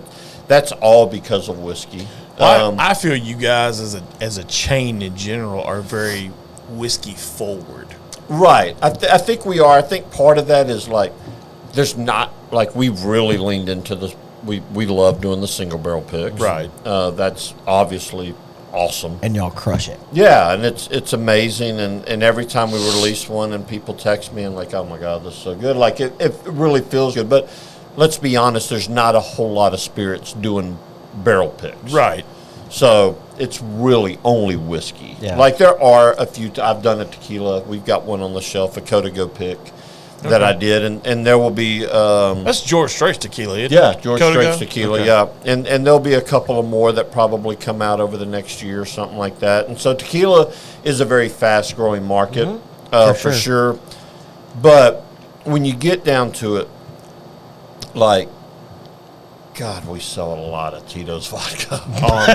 And the sad thing with it, that's wild to me because, like, I've had, like, matter of fact, courtesy of Southeast Texas Whiskey Fest, Lalo tequila. Yeah. To me, I Yeah. love the Lalo, the Yeah, way it's done. And not only that, Desert Door, Well- the way they're doing their. Well, we So were tall. talking about Eva Longoria a while ago. yeah. Right. Yeah. I'm sure some She was people out that at are the- listening. Yeah, she was at our Heights store here Yeah. in the last couple of weeks. And first off, sometimes I think people get a little bit of a, predisposition of what a celebrity will be like. I'm not a star Well, not celebrity just that. type Like person. I Sure you know are. in the realm Yeah. of spirits in general, celebrity spirits get a bad rap. And there's some of them out there. Let's be honest. Redneck Riviera by John Rich, garbage. Well, I've and said it 100 times. I'll say it 100. I think most of them. I mean, look. If anybody's paying a celebrity to be a part of that marketing program. That comes with money. You're trying to use a likeness to help sell a bottle. Okay, now, from what I've heard about Eva Longoria, and there are some other, outliers out there that are actually involved in not only the company but the formation of the company. I'm not saying they're doing the distillation, right, but it was something that they were passionate about to begin with. I've seen personally my share of a lot of really shitty celebrity-backed products, and that's probably what, again, a lot of them are. But I was ignorant at one time to think that just should apply to every celebrity product, and that's not fair. Right. Even Longoria's tequila is really good. Casa del Sol is really good. If it will be coming to Longhorn Liquor soon. I'm just saying, like, I like to drink spirits. I like to sip it. I sip tequila like I sip whiskey, room temperature, small sips. I'm not shooting it ice cold. And at room temperature, it was very, very pleasant. My biggest. Are they doing like aged and yeah, unaged? yeah. So glad you brought that up, Bucky. Like, actually, with them, something a little different. They're actually aging their Reposado and the Añejo. Even the Blanco spends a very short amount of time in a cognac barrel, but the Reposado, the Añejo, and then they also have an extra Añejo. Right. That they're all aged in cognac barrels. Really? And so we talked about that earlier with the Lady Bird, and that's kind of been a trend here lately. Yeah, the cognac barrel thing is definitely the next big thing in whiskey, and not just whiskey, but spirits in general. I think at this point, and I think whiskey's leading the way in that, they're just people are always trying to find out different things to Amberana is huge. Yeah, it's been a huge one here recently. It's massive. I mean, I see so much Amberana right now.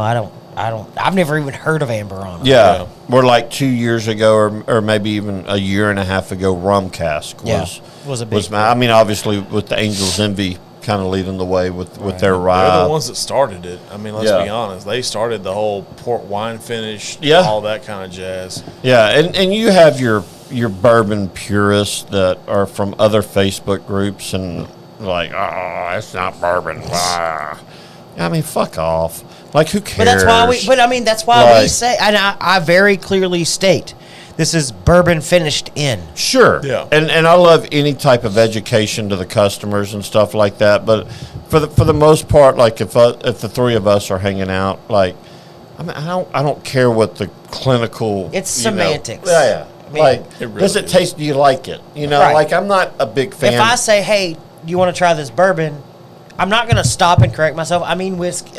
Wait, no, I mean whiskey. Right. To me, it's all in the process and how it's done. If it's put into a barrel that used to hold something else, and there's some residual sugars hanging out in that wood that may impart some sort of uniqueness to that whiskey, then I'm all about it. Yeah. If you're shoving a bunch of artificial flavoring and sugar into the backside of it and dropping the proof down to 30 and then we need to have a different conversation. And calling it fire whatever or honey whatever or ball whatever. Whatever. All the ones that end in ball. That's not me. I've had some of that. I've tasted some of that in the last couple of days. We had a rep come through and that ends with ball, and like, I can't tell you that they're disgusting. Like, if you're in the mood for a candy bar or something like that, like, it may suit your mood, but reduce it down, put it on ice cream. Yeah, and so there's a market for everything out there like that. It's not what's going on my shelf at home. I'm not interested in that. I'm looking, to something that was very artistically made, and Garrison Brothers, like, I do feel like they've pushed the envelope a little bit on that one. I mean, everybody knew honeydew was already. They're up front of it. They say honey infused. Yeah, they don't say finished in a honey barrel. They don't claim any of that. They say it is honey infused. Yeah, we're being upfront about it. Yeah. We're not hiding what it is. That's right, and that's one of the biggest things. But it's still whiskey, in my opinion. Yeah, and Because although they're not I don't find lowering the myself in proof. a store as much as I used to when I met you guys and stuff. But one of my favorite things was actually educating the customer on how to read a label. Yeah. And I love the moments that I get. I still get them every week. I do get a chance to interact with a customer that's just very new to the game of whiskey, and they're trying to navigate their way through it, and I get to teach them a little something, and how to read a label, and even in moments where those companies are being less than transparent, there's still by law some things you can look Right, for. look for certain things. And that's, and I don't get to do it on the level that you do. How awesome would that be? Because I could do this all night long, all day long. But that's even one of my favorite parts. Whenever I see somebody walking down an aisle and looking, and they don't know. And and maybe you overhear another employee trying to explain something, and you're like, hold on, I just don't want you to explain this the wrong way. Oh, yeah, because let's be honest, there's times you and I walked into that other liquor store, and you hear it, and you're like, no. Or even, just whatever. You see somebody, and they're not afraid to ask. Hey, bud, you look like you grabbed that bottle. You know what you're looking for. Yeah. I'm looking for this. Can you recommend something? And you get that opportunity to be like, okay, look, this is what you're looking for. You said weeded. These are the weeded ones. Yeah. This is something you want to try. This means they're making it. This means they're not. They're getting it from somebody. There's a lot of things that you get an opportunity to explain to somebody, and when it clicks with that person, and they're like, okay, that makes sense now. Yeah. It's like, let me tell you what intrigues me the most about situations like that is when they ask you, why did you grab that bottle? Yeah. Why did you pick that? yeah. What about that one? Yeah, that's what I love is the fact that why did you grab, like me, it's no big surprise. I love Balcones. Huge Balcones guy. I tell everybody that's like, hey, why did you grab that particular one? I'm like, because it's an all-around good whiskey. Well, I'm fascinated, and this is probably a study for some sort of, human. People that are more educated than us? Well, like if you had distributor reps come into our store, like these people would literally argue with each other over where they want their whiskeys placed on that particular aisle. I could see that. Yeah. Whether it's eye level or... I can tell you right now, the biggest thing, because I actually work for a distributor. Sure. The biggest thing with me is I wanted eye level. Yeah. Like I wanted average height, eye level, because I know when everybody walks down the aisle, they're not doing this. They're staying right here. And see, that's he said that like a true distributor salesman. They're like, I'm good at what I do. Me, I'm probably the outlier, so I'm saying that up front. But like, I think it's full. Like, I don't shop like that. Like when I go into a whiskey aisle, I'm looking literally up and down everything. Right. Something that's that me. looks different, something that catches my eye. That okay, like right now, whether you want to call it bourbon, like finished whiskeys are really the thing. My jam. Right. And y'all both know I love Scotch. Oh, for sure. And Scotch sucks. all Scotch is Bite your tongue. finished. Right. It's in a sense, yes. Yeah, it they're is. all finished in a sense. Bite your peppered tongue. Yeah, and so I guess I don't want people shying away from that stuff because they hear from other people like, oh, it's not. No, by the letter of the law, it may not be bourbon, but like I almost don't like the word and this is just me. I almost don't like the word bourbon anymore. Like just. It's whiskey. Yeah, it's all whiskey. I understand why bourbon came along. At one time, you couldn't guarantee what you were buying was whiskey. Right. Like there was no regulation. And bourbon kind of came about as, some sort of consumer protection type. And that's something I enjoy about bottled and bond. Right. You know what you're getting. Yeah. You're buying a bottled and bond product. And that was the whole reason for bottled and bond. Bourbon was probably more Kentucky trying to tell people like, Market. we make it with limestone water, and it's better. Airbnb just named Louisville one of their number one tourist attraction. Yeah. Oh, I'm sure. Yeah. So and the bourbon scene what Kentucky has chosen to do with the word so bourbon. we were talking outside about golf earlier. Oh, gosh. And the PGA Championship was this past weekend. Yes, it was. And next year's PGA Championship is in Valhalla Is in it? Louisville. Did not know that. And so, like, my mind's already working. Like, all right, what I barrel get picks can yes. How do I do get this? Yeah, how do I Valhalla? do that? So, I love it. That's Yeah. awesome. but yeah, I'm gonna call my shot early. I'm gonna be in Valhalla next year. So- Nice. Calling a shot. He's pulling a Babe Ruth. He's like, right up there. Yep. So, and I told you earlier, I had an opportunity to purchase a Rio, which is a super limited release from Penelope. Extremely. Your Dallin Road location was where I got it from. While Eric, who has so graciously graced us with his appearance 2 weeks in a row, Eric. We love Eric. to death. While he was going and getting it, I perused the whiskey aisle. Like I always do. Anytime I walk in any of y'all's stores. Yeah. At least he didn't say mosey. I'm glad he used Yeah, I perused. mosey. Yeah. I mosey a He lot. moseys a lot. And I've mentioned Perused. but I've mentioned it before on this show with you here. Y'all's setup is not what I think most people think of when you think of a whiskey aisle. Mm-hmm.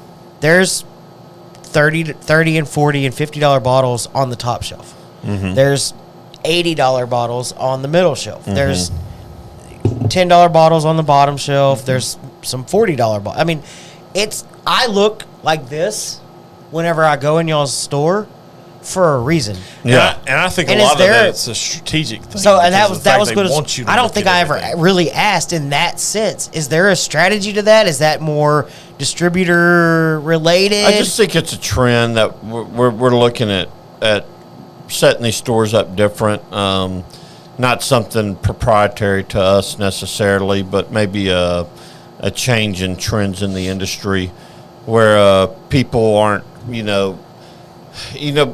we're used to calling something bottom shelf. Right. And that's where the cheap stuff is. That's Yeah. where your Taka and your Dobras and your stuff like that was. And whiskey's becomes, for one, it's become such a massive. I mean, again, we've talked about the saturation of new products from year to year. Yeah, for sure.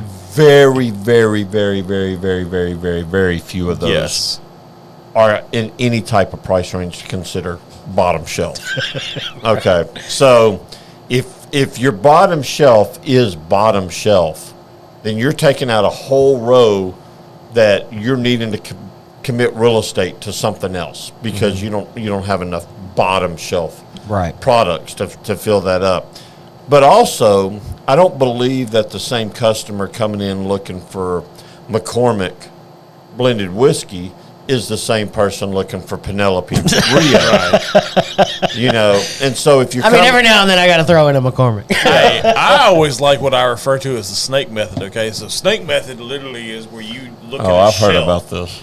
and you start here and you go up, down, up, No, they- down, up, down. And Longhorn you're just hates me because I constantly- grab a bottle, walk around with it because I know I possibly want it, and then I'm like, nope, I'm going to grab this. And then Yeah. I walk around with it, and customers are like, and even employees are like, what are you... Yeah, it's But so like- much easier to me. I just walk to the back allocated room and I'm like, He's what an all? He goes in the back. Get the fuck out. Oh, what would Bucky want today? Hey, Yeah, exactly. I need whatever's in your back room. Next time I show up in Lumberton, I'm just going to be like, Yeah. Mike does it, so can I. Yeah. But yeah, the snake method is a real thing. Like it legitimately exists. But I mean, and it's not a bad. So something I know for a fact is Dickel at your store at the Lumberton location is one shelf above bottom shelf. bottom shelf. So technically, it's still kind of a bottom-ish. You have to look down Yeah. shelf, but there are Well, some really that's good. But subjective. That depends on how tall you are. I mean, I'm short, so it's more like eye level for me. You But got small feet too. Dickel makes some products that are really good, but they're all together on that second to bottom shelf. Yeah. In your store. Mm-hmm. Now, some stores would consider like the Dickel 15-year, whatever it is, more of a top shelf item, and they may move it to this location while the other items are here. Okay, so I mean, you look at it both ways. Like, if you were to move, you isolate that product from the rest of the lineup? Like the Dickel fan, like but if we move that top shelf, are you moving the rest of it top shelf? Right. One thing you got to understand is right now, and this peek behind the scenes, Lumberton and Beaumont do not have the same set. No, not at all. Yeah. Lumberton is still kind of loosely based off that old, the bottom shelf is, and Dickel 15 came along well after number 8 or number 12, and you're finding a spot on a shelf, and so you find a spot next to the rest of the Dickel, and that's how it ends up there. But we do follow more of you'll see like the Kentucky Gentleman and the Kentucky Deluxe and the McCormick's blended. You're going to find all that on the bottom shelf in Lumberton. Well, no matter what store you walk in, let's face it, those items should probably be on. Yeah, but not in Beaumont. I mean, if you go to the very end of the aisle, all the bottom shelf, quote unquote, is mixed. It's just up and down. Yeah. Like, you've got a 4-foot section that's 5 shelves tall that has all your budget whiskey, let's call it that, is in this area. And so if you're going in looking for a budget bottle, this is what your price range is, then everything's right there instead of having to look along the whole entire row at the bottom shelf. Well, you want me to tell you the caveat to that is? So liquor stores and convenience stores are totally different animals. Convenience stores, you have a lot of paid for space. Like, say, prime example, in what I do, Dr. Pepper Keurig owns 30% of C4. So they're going to want C4 eye level. Liquor stores don't operate like that, which is what I love about liquor stores as opposed to convenience stores, because you get a lot of pay for space. They're going to be like, oh, I want to pay X number of dollars to the store to get X number of shelves, X number of facings. If Liquid Death would like to pay me to exactly. We say it all the time. Liquid Death, if you want to sponsor, we are up for sale. Yes, very well. Dude, I just brought 3 cases of this to the Heights. I have a question, since we're kind of peeking behind the scenes a little bit. Is there any truth to, from what I hear on other podcasts and things like that, reps coming in and just literally dropping their promotional things on you? Like, they want the end cap, so they're going to drop 6 cases and a big sign and say, okay, we're in this spot. No. Can't do that. Look, we own the stores, or Mike and Dennis own the stores. I work for them. I mean, if they were here, they would say, we own the stores. Right. Yeah. They're going to do what... we're setting the stores up however we want to set them up. Nobody's telling us what... That's the good thing between liquor stores and quote-unquote big box stores. Because in Louisiana, prime example, you can get liquor in a Walmart. Right. You can't do that We've talked about that before on the show. But everything with big box stores is planned out months in advance. Like, when you walk in, hey, I have this end cap. Right, there's spring set, there's winter set, there's this, that, and the other. And you see some of that with us. I mean, if y'all been in the one of the bigger, sorry to cut you off. No. One of the immediate things I think of is, like, last year y'all had a Whistle Pig display, and it had the Traeger grill and a bunch of Whistle Pig around it. Y'all chose to do that. Whistle Pig didn't come in, or their rep, and just drop it on you and say, here, I need this up front. No, Whistle Pig is, I mean, that's when you're getting into displays and stuff like that, you're talking about more dealing with the distributors. They've got that's what they've got certain deals with certain brands where they've got certain marketing products that they can use as far as a display. All that gets approved from us ahead of time. The cool thing is, like, you see that Traeger grill, like, it's up for 3 months. And then what? Well, hey, somebody got a new pellet smoker in the back. Yeah, right. Oh no. But I'm saying, like, or we can use it as part of a giveaway or part of a raffle. And I've joked before, early on, before all of this, y'all had some, like, Tito's, lawn chairs basically, and I was like, I'm totally gonna steal those. it's things like that. Yeah. What because then as a consumer, you walk in, you see it, and you're like, I'm totally taking those. But at the end of the day, you stop and you think about like, okay, but what really happens to those? Yeah, and some of it, depending on what the displays are, if anybody that's been in the Lumberton store over the last year, at one point we had a massive tractor, an old 1940s tractor. Why do I not remember that? That was Smithworks vodka, Blake Shelton's vodka, and yeah, one of their logo is an old tractor. And put a tractor. so let's put a tractor in my brought, store. like literally a 1940 international. How did y'all get it in? Yeah, it fit in the double doors. They had Really? to push it in but it would run. Like Nice. it was, we had to put cardboard underneath it. It was still leaking That's oil. funny. Yeah. Step out.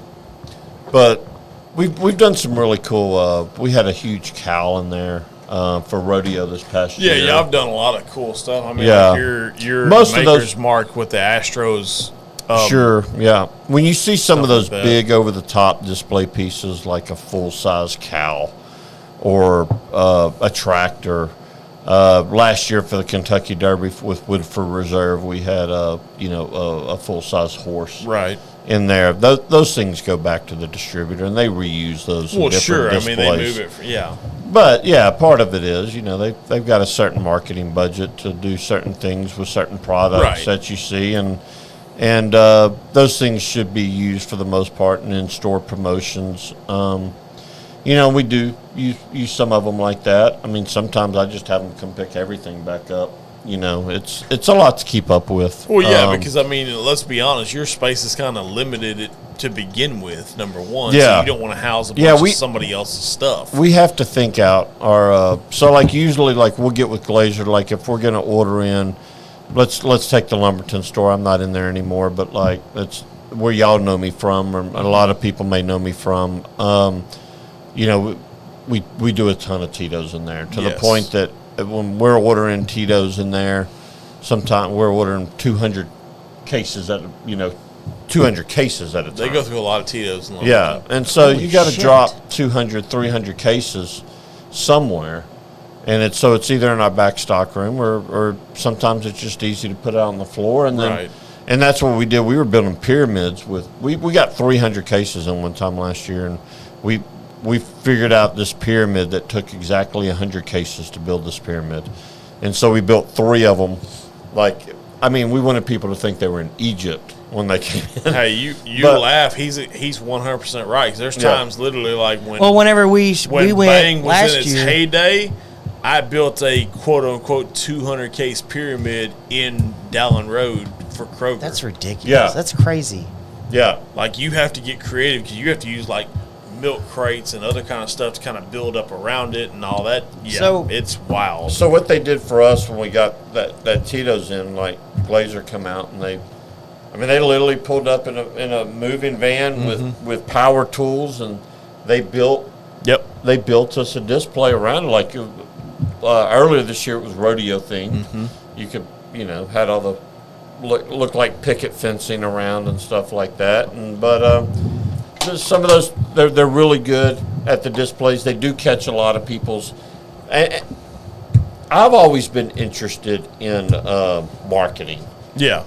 How well marketing works and what's I think Bucky even said earlier what made you buy that bottle, and how effective marketing can actually be. It's all about the signage at some point. I mean, if you got the right signage, you can sell a product. You know as well as anybody, the marketing side of what we do is a really big part of what engages me in all of this. Right. Coming up with ideas for short little videos, or when we have special guests or distilleries, coming up with an idea of how do I market that so that fans are engaged Right. on a little 10, 30-second video, whatever it is. Right. Stuff like that. I mean, it grabs my attention, and it was a big It's a reason man why, after my own heart right there, carrying a big ass pocket knife like that. but it was a big reason why that night that we chose to change the logo that you currently have on our shirt. We talked long and hard about where are we going to go with this, and how do we grab people's attention? And that was a big reason why neon green came up. You literally go because bright I started. colors, yeah. I think I started it with like navy blue, and I was trying to change things around, and then I went black and white, and finally it was like, let's go bright. Yeah, did you see our What do you want? Yeah. And neon green was like, that'll grab somebody's attention. Yeah, it reaches out and You need stuff that can grab people's attention, and so I'll give y'all behind the. I mean, probably going too deep on behind the scenes Never. here, but You can never go like too that deep, Mike. the Smith's Work vodka with the tractor. don't say shit like that. First of all, Yeah, my Did he kids hear are me? listening. yeah, his kids are listening. You can't say shit like that. Like the shit works. Mm-hmm. You put It a does. red tractor in front with some Smithworks vodka around it, and like you sell 8 times the amount you sold Yeah. the month before. Right? Like, and it blows me away that that's effective. You know, when Yeah. we talk about like what Roy was saying with eye level, like to me that's not how I would shop, and so It's not how I shop neither. I look at everything. Yeah. But I'm also kind of that exception to the rule because I look at everything based off of what I do. right. But that is the rule. And- Is the eye level like Yeah. that's what everybody? If you're in a cooler, you know, people want to be closest to the handle. Yeah. You know, there's just all these different, and it's like, you know, I've heard stories, never happened luckily in one of the stores that I've been involved with, but these beer guys for opposing companies like literally getting into fights Yep. about product placement. Hey, And I'm like, I'm telling you right now, I've seen it firsthand. yeah, like who the hell's walking in to buy Bud Light and they're like, oh shit, there's Miller Oh my Lite. gosh, Coors Let me Light. grab Miller's Light. And I'll disclose this because we don't do this anymore. When Bang released their hard mix, Yeah. as they called it, I watched a rep from a certain beer company, I'm not going to name the beer company, got so pissed when I went into one of their spots because the store wanted it so bad. This dude literally pulled it out and stuck it in the back. Yeah, Like, wasn't even on the shelf anymore. And I'm like, it's one facing. So if a Because we rep only had one Yeah. SKU. Right. if a rep does that in one of our stores, they're never walking back in. Exactly. We own the beer coolers. We'll put whatever the fuck we It's want to put just- in that beer cooler. And see, for me, on my end of it, I do part sales for boats. Mm-hmm. For me, my downstairs display area is impulse buys. I don't think about eye level. I think about what do people walk in, see whether it's up or down, and just immediately want to buy. Yeah, you think Life of the jackets, impulse thing, life jackets, safety kits, oil. Sunglass. I have Yeah. a sunglass display. Yeah. I have, boat plugs. I have things that people are like, oh shit, I do need one of those. Yeah. I don't really do eye level. These are things that people are like, shit, you know what? I do need to go ahead and do my maintenance. So let me get the maintenance kit. He said boat plugs. Butt You said plugs. Butt plug? See, Come on, man. Mike, you can never go too deep in butt plugs. It all intertwines. It's like, damn, this The they're gentleman. open on here. The gentleman after dark. Yeah, the I gentleman. mean, it's dark. Let's be honest, it's dark. What color's the neon green go through? Suddenly it turned into the red light district. Right. Yeah. Light district. Went from neon green to neon red. But I mean, that's the difference between different industries. Like, literally, Right. like, Mine's all impulse buys. I want Yes. people to walk in, see it. They're coming in to ask for something that they can't see. Like, hey, I need a tilt and trim pump for my Mercury. Oh shit, I do need one of those. I need a life jacket. Me and my kid are going out this weekend. Let me go ahead and get that Exactly. life jacket. I need impulse buys, whereas y'all need it to grab somebody's attention in a way that, hey, I came in for Penelope, but I'm walking and looking eyeline, and that is what I want to buy now because I didn't see it because it was up or down. you would be surprised how much the coloration of a label influences what people buy. Oh, I can. Yeah. I'm sure. Well, look, let's be honest. Let's use Penelope as an example here. If you're gonna talk bad, you can go ahead and get the hell out. No, not bad at all. You Like, can stay. It's fine. I got your back. I think what they've done is tremendous. I find it interesting how a company that Like, I mean, they're MGP. Right. Okay. They don't hide it. bought, but right. They've been Yeah. super transparent about it. But Ooh, and brown sugar. look, delicious whiskey. Yeah, brown sugar. No doubt about that. But there's so many products out there that are doing the MGP thing. Right. What did Penelope find out that put them over the top? Social media, Yeah. content creators. Yeah. Yep. They were in front of, in some way, shape, or form, I think, more eyes Yeah. than the other guy. Yeah. Them and Smoke Wagon. Smoke Wagon did it the right way. Yeah. Aaron did something that other people weren't doing. Now, what I do like about Aaron, I think, and y'all correct me if I'm wrong, but Aaron, like, they're buying new make MGP and they're aging. So now, because We're Penelope's. Penelope's buying aged product. Right. They're Yeah. buying aged product. So part of what Aaron did, he got in with MGP really, really early on in his whole thing. Super early. And he went from buying aged product to now he's basically contract distilling. Right. now. He's Right. got some proprietary mash bills. bills that he's doing. Yeah. He's buying a lot of new make. He's doing. Mm-hmm. He's got a relationship with MGP that a lot of the other companies don't have, and he's able to do it the way he wants to do it because he could distill in Las Vegas, but he loses. I can't remember what it is, but he loses part of what his business is now. Yeah. So he chose to continue to do it in Indiana and Right. continue a Smoke Wagon in Las Vegas.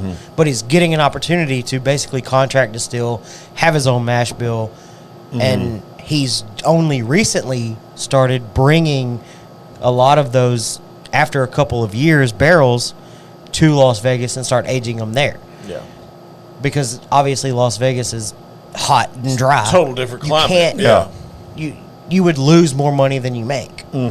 And only recently has he kind of started doing that. So I think it's really cool that he's now aging a lot of stuff in Las Vegas. Right. Yeah. Yeah, it's a weird world. I mean, for the consumer to It try really to is. navigate through. You know, you go to most products, and I'm looking at a lot right there on the desk. Like they're all different, They're all but they're all completely different. Yeah, We they're got so delicious. much, You yeah. know, and so it's always just, you know, I look at that rosewood bottle and it's like Yeah. I love the antique type Right. look to that label, just Yeah. like a really old school label. But you know, how does that bottle stick out, you know, Right. on a shelf full of other 7-8-year-old MGP, you know, and I've tried it. I mean, I've talked to the guy that owns it, and obviously Clint's obviously a massive something. It's great whiskey, but it doesn't mean that it, you know, how do you get that translated to the everyday customer, Right. that it's a product that's being, And see, that's you know, hard sought because after. You were the reason we originally tried rosewood. And I don't think it was that bottle. I want to say it was maybe their rye that It they was the they green had. label. I immediately said pickles. Yeah. Yeah. And that's weird. I don't know that I want pickles. But I don't know that I do either, but I've had Same ryes kid. that immediately gone to my mind, and the first word that comes out is pickles, and I've enjoyed them. and then you have guys like Clint who pushed for this product and continue to talk about it and put out reviews and say good things about it. And then he leaves a bottle with us, which I kind of feel like was on purpose, because I've drank it several times. Like, we get toward the end of an episode, and I'm like, all right, I'm going to grab another bottle. And I end up grabbing the rosewood bottle that's sitting there. Right. And that's for a reason. I keep going back to it. Yeah. And granted, it's not the rye that I said pickles on, but whenever I think about rosewood, that's always my first thought was that first taste I had pickles. But I continue to go back to that bottle, and now I'm not going to lie, I would buy a bottle of that if it was Yeah. sitting on the shelf. Yeah. For sure, yeah. So it's weird how you can evolve in that way, and somebody leaves a bottle and talks so great about it that you almost learn to love it, Yeah. and you figure out what you like about it. Not Yeah. what you don't like. It's what do you like about this bottle? It's the hardest thing. I would say probably one of the things I've had to get used to the most over the last couple of months is having these face-to-face with vendors and, brand reps and pick their product apart Yeah. in front of them and why I don't think it's a good fit for it's not that it's a bad product. Right. It's just like how do you achieve what Penelope achieved? Yeah. Which was national, recognition, and to the point that they were being sought after by the company whose juice they were selling. Exactly. They were buying juice from the company that bought them. Right. And you take any Smoke Wagon. I mean, obviously Aaron took a completely different approach to it. Right. But I mean, when I look at Smoke Wagon, for one, the name, it's fucking cool. It's cool as shit. Smoke Wagon. He did something everybody was afraid to do. Yeah. He took alcohol and mixed it with guns. Yep. Yeah. And he had, the emblem on the front of the bottles, not on the small batch, but like the coin. Mm-hmm.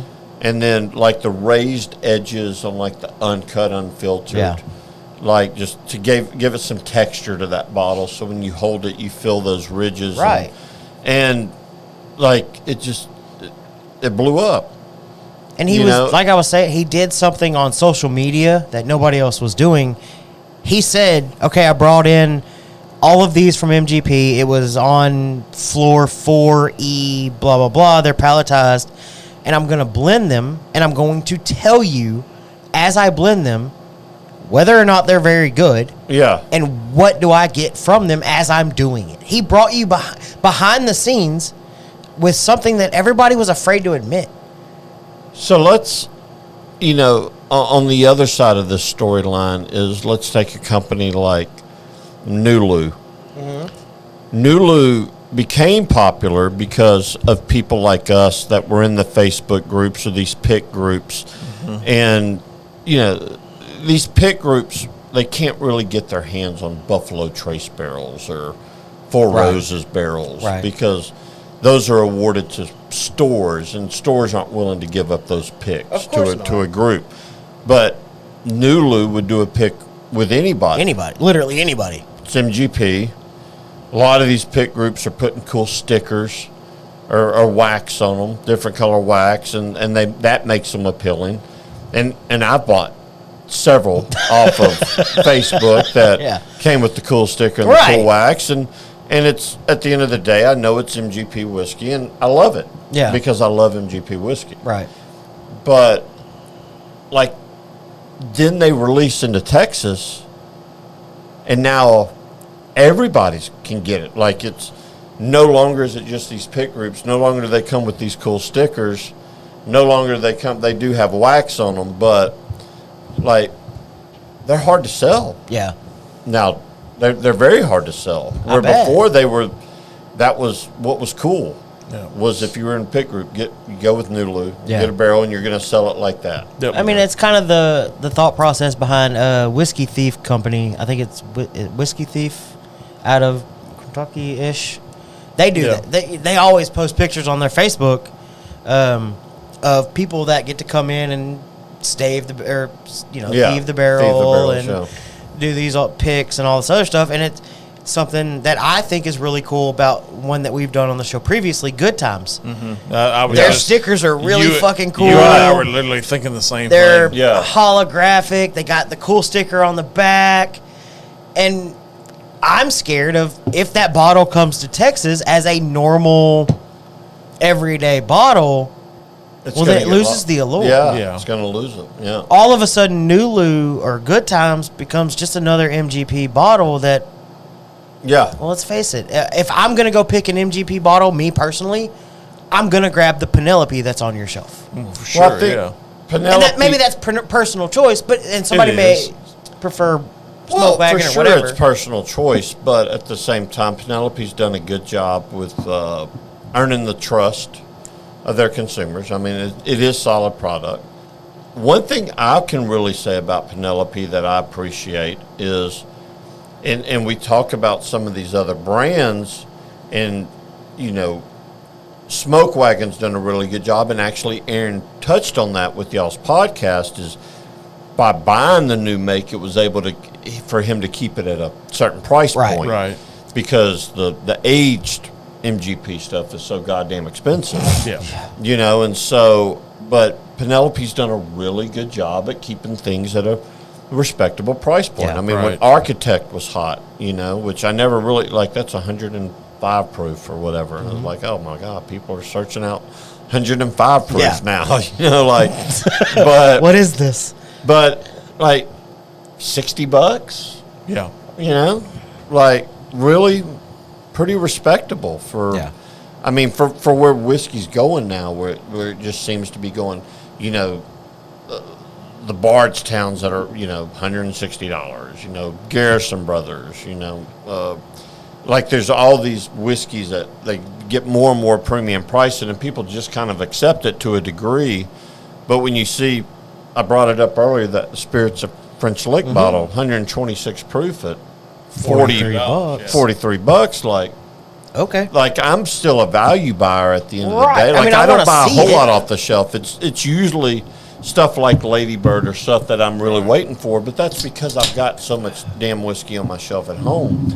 But when I walk across and into a completely different market and completely different store, I'm familiar with Spirits of French Lick, and I see Whiskey Witch, and I see it's a blend of wheat and peated single malt and oat, and it's 126 proof for $43. I mean, like, I cannot hand my money over quick enough. Right, I want to try it, even if I don't like it. Price point's everything. Yeah. But I mean, and that's the to get people to try it, right? Because, like, so, okay, I'm glad you brought something like that up, because you know as well as anybody, and we talk about it all the time on the show, we are loyal Longhorn Liquor customers. I love going into all of y'all's stores. I love your employees. I love going there. Your selection is great. Your store picks blow my mind. But There's always a there's a product that I never had the opportunity to try. that's where the plugs come in. It's a product that's not expensive. I see what you did there. Johnny Drum. Oh, okay. Yeah. Never had an opportunity to try it. I've never seen it in your store as far as I know. Yeah, I mean, I went into a store, had it, and I was like, you know what? I've heard enough about it. I want to try it. I bought a bottle. The market, and that's kind of what, like, you go into somewhere different, and you kind of see how their ideas differ from somebody else's. Like, we get the opportunity to talk to you fairly regularly, and that's really cool. But it's weird how my wife does not think it's Same- cool to talk to me. I'm sure she probably hates us. She hates me too. Same area, same demographic, completely different choices, and completely different amount of certain products that were on the shelf or just laying on the ground. There were boxes of Buffalo Trace laying on the ground, not put up, like, Where? He's not gonna say. I'm not gonna throw them out. At one of our stores? No, No. It was- No, God, no. a store in Beaumont. They had Johnny Drum, and I'd never tried it before, so I'd bought it. I used to go shopping there too, and I was like, It was a really cool experience. yeah, I was like, man, why do they leave all this stuff on the floor? It was just laying there. Like, Yeah. the Rabbit store that we were talking, the big box store, has Buffalo Trace behind the shelf or behind the counter on their back shelf. That store had it laying on the floor. Yeah. Yeah. Why is it so different at different stores? Well, I know Mike and I have touched on this before. A lot of your quote-unquote liquor stores are very neighborized. And what I mean by that is they're specific to the area that they're in. And Mike can attest to this very well. Yeah. Lumberton. Up to the point you said the word neighborized. Well, I mean, I make up words sometimes. I mean, Neighborized. it works for what's the guy Cole Hey, girl, why Swindell don't that me and you get literally neighborized? like no bullshit. Cole Swindell literally made a song around a made up word, which was "drinkabye." Yeah. Okay. I mean, fine. literally, if it works I'm for just Cole saying. Swindell, it works for me. Yeah. Okay. So if you're on that level, I guess. I feel like I'm on that level. Maybe I don't know, But everything is like regionalized and neighborhood like specific. Yeah, to a degree. I mean, and I think you would see that, like if I could go through the demographics of our different stores and the Right. locations that they're in and the different type of business they do. Like what we have over in the Heights location in Houston is completely different than what's at Mauriceville. Yep. Yeah, I mean, that doesn't take a rocket science to figure that out. So you do kind of placate to some of those demographics and what the demand is in that area. I'm still burping pepper, by the way.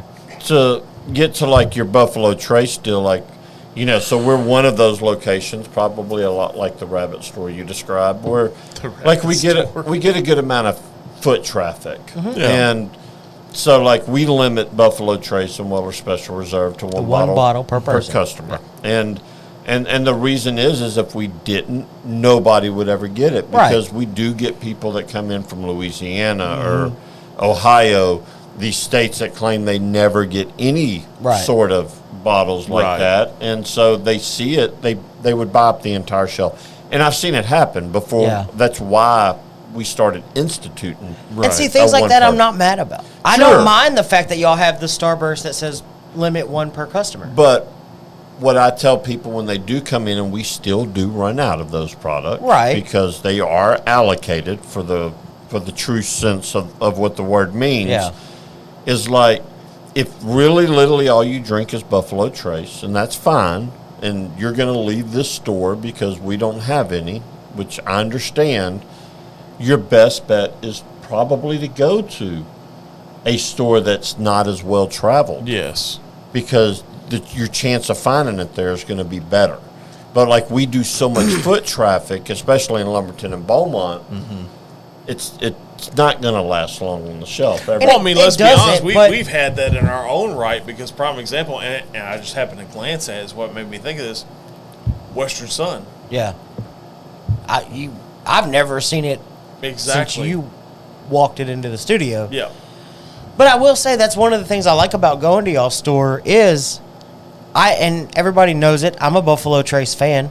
Whether that is on the weeded side with Weller Special Reserve or Buffalo Trace product. Normally at between Silsbee, Lumberton, and Dowling, I can find either Weller Special Reserve or Buffalo Trace. And I'm not mad about that. No, of course not. And I typically have at least one, if not one of each, on my shelf at home. Yes. They are good whiskey. They make a good bourbon. Anybody that says otherwise, oh, it's overrated, it's Buffalo Trace, it's allocated, blah, blah, blah. I'm sorry that your state or your area doesn't get it. And you are upset that you can't get it in the way that I can here. It goes. Don't back get to- mad at me. It goes back to everything being regionalized, though. Yeah, I can understand that and get mad at me, but I don't think they're also mutually exclusive. Like, you don't, like, I do think that Weller's is a good whiskey and a good bourbon. At the same time, can it be a good bourbon, but can it still be overhyped? Yes. And the answer You're is not yes. going to drink Buffalo Trace and all of a sudden go, oh my God, it's maple syrup in a bottle of whiskey. No. Yeah. You're not. You're not going to have that, it's still whiskey. It's still bourbon. Yeah. But let's be honest, for $27.99, I'm hard pressed to recommend a whole lot more in the price range. No, For sure, absolutely. yeah. And exactly, like I said, Kevin from Michigan, living in Michigan now, he just found a small convenience store in the old part of town, cases of 1.75 Buffalo Trace, and his jaw hits the floor. Do I go in and buy a whole bunch of 1.75s of Buffalo Trace? No. I have the 750s on my shelf. Yeah. Right. I consistently keep one 750 Buffalo Trace on my shelf. I happen to have gotten 2 of y'all's store picks from last year. Right. I mean, That's where they went. That's where they went. Oh. So I have 2 of the store picks, and they're great. He got them around Christmas time. I'm going to go ahead and tell you when he got them. But Because he's off Well, the I'll be last 2 picking- weeks of the year. I'll be picking more of it on next week. So. okay, Yep. if you need a buddy, Can you take off? you better believe it if it was for that. Sorry, guys. I think I got COVID. Wait a minute, because I'm curious on being as you brought up that, because I'm going to pull a little bit of the Here we curtain go. back. Here we go. Yeah. Your wife Uh-huh. is on vacation the week of 4th of July. Yes, she is. I'm on vacation the week of 4th of July. Yes, you are. My wife Yes, she is. is on the. We're all on that And week. who has to work? This guy. I don't feel like you have to work though. That's one of our 4th of busiest July, weeks. like that's a boat selling. Exactly. That's boat Yeah, boats mania. and hose. Boats and hose. Yeah. Do you But guys? if Mike was like, "Hey, buddy, I know it's last minute, but there's an open seat on this flight to wait a Kentucky." minute. If I told, prime example, if I told you, "Hey, I'm going to Balcones the week of 4th of July," Well, that's different. You're not doing a store pick. so that's where we're at. Oh man, that's man. You are partners. I know that's what I'm thinking. God. So are me and my wife, and she's probably gonna kill me when I get home. You think? No, she's got to work. Hopefully, she's asleep. Oh no, she's not asleep. I can tell you right now. She's waiting on you. Very Yeah, I mean much it's crazy how regionalized everything is. Like you can't find Buffalo Trace, and I know I keep using Buffalo Trace as the example, but let's face it, it's one of those whiskeys that's Well, I mean, it's $28 and it's quote unquote allocated hard to find. You can't find it in a lot of states. no. Ohio, a state-controlled alcohol So I'm place, curious. impossible to find. Has that changed for you guys since it's changed hands? Being is Oh, from distributor level. Exactly. level. Yeah, we've seen some differences for sure. They're not all positive. Just being upfront with that, Right. And we hope. Yeah, I mean, look, nobody's ever happy with what they get when it comes to hard to find Right. bottles. Like if we got 1,000 cases of Buffalo Trace every month, and we didn't put a limit on them, we would sell 1,000 cases. Yes, you would. You know, it's if you get 50 cases, You're gonna sell 50. you're going to sell 50. Yeah. It's that stuff's out of our control. I'm It blows me away that Buffalo Traces seems to be the only distillery that just they can't make enough product. Is that the case? Yeah, No, they can. they can. Like They can. They choose not to. Yeah, Exactly. they're- Or they choose not to put it out. Because I'd still love, and even with my relationship with you and Mike Williams, I have still never asked because it's my number. It's probably number one on my list, other than things like BTAC and all this other bullshit. Weller 12. I want to try it. I've never gotten a chance. It's something that just for some reason has always stuck out on my list of unicorn. I've never asked any of y'all for any type of advantage for that. I've looked. I told a guy at a liquor store that I walked into that had it on the shelf, basically go fuck yourself, because he was charging like quadruple MSRP for it for a $750, and I said, no, yeah. I'm out. No, thank you. Never again. I won't Yeah. come back. I don't use anything I have to any advantage. It's still on my list. I'm still looking to try it. I'm still looking to buy it. Why? Why is it on my list when they have the capabilities of putting out things like Antique 107, like 12, like Foolproof, that really probably shouldn't be as hard as they are to find? I think when you get down to it, why is anything like?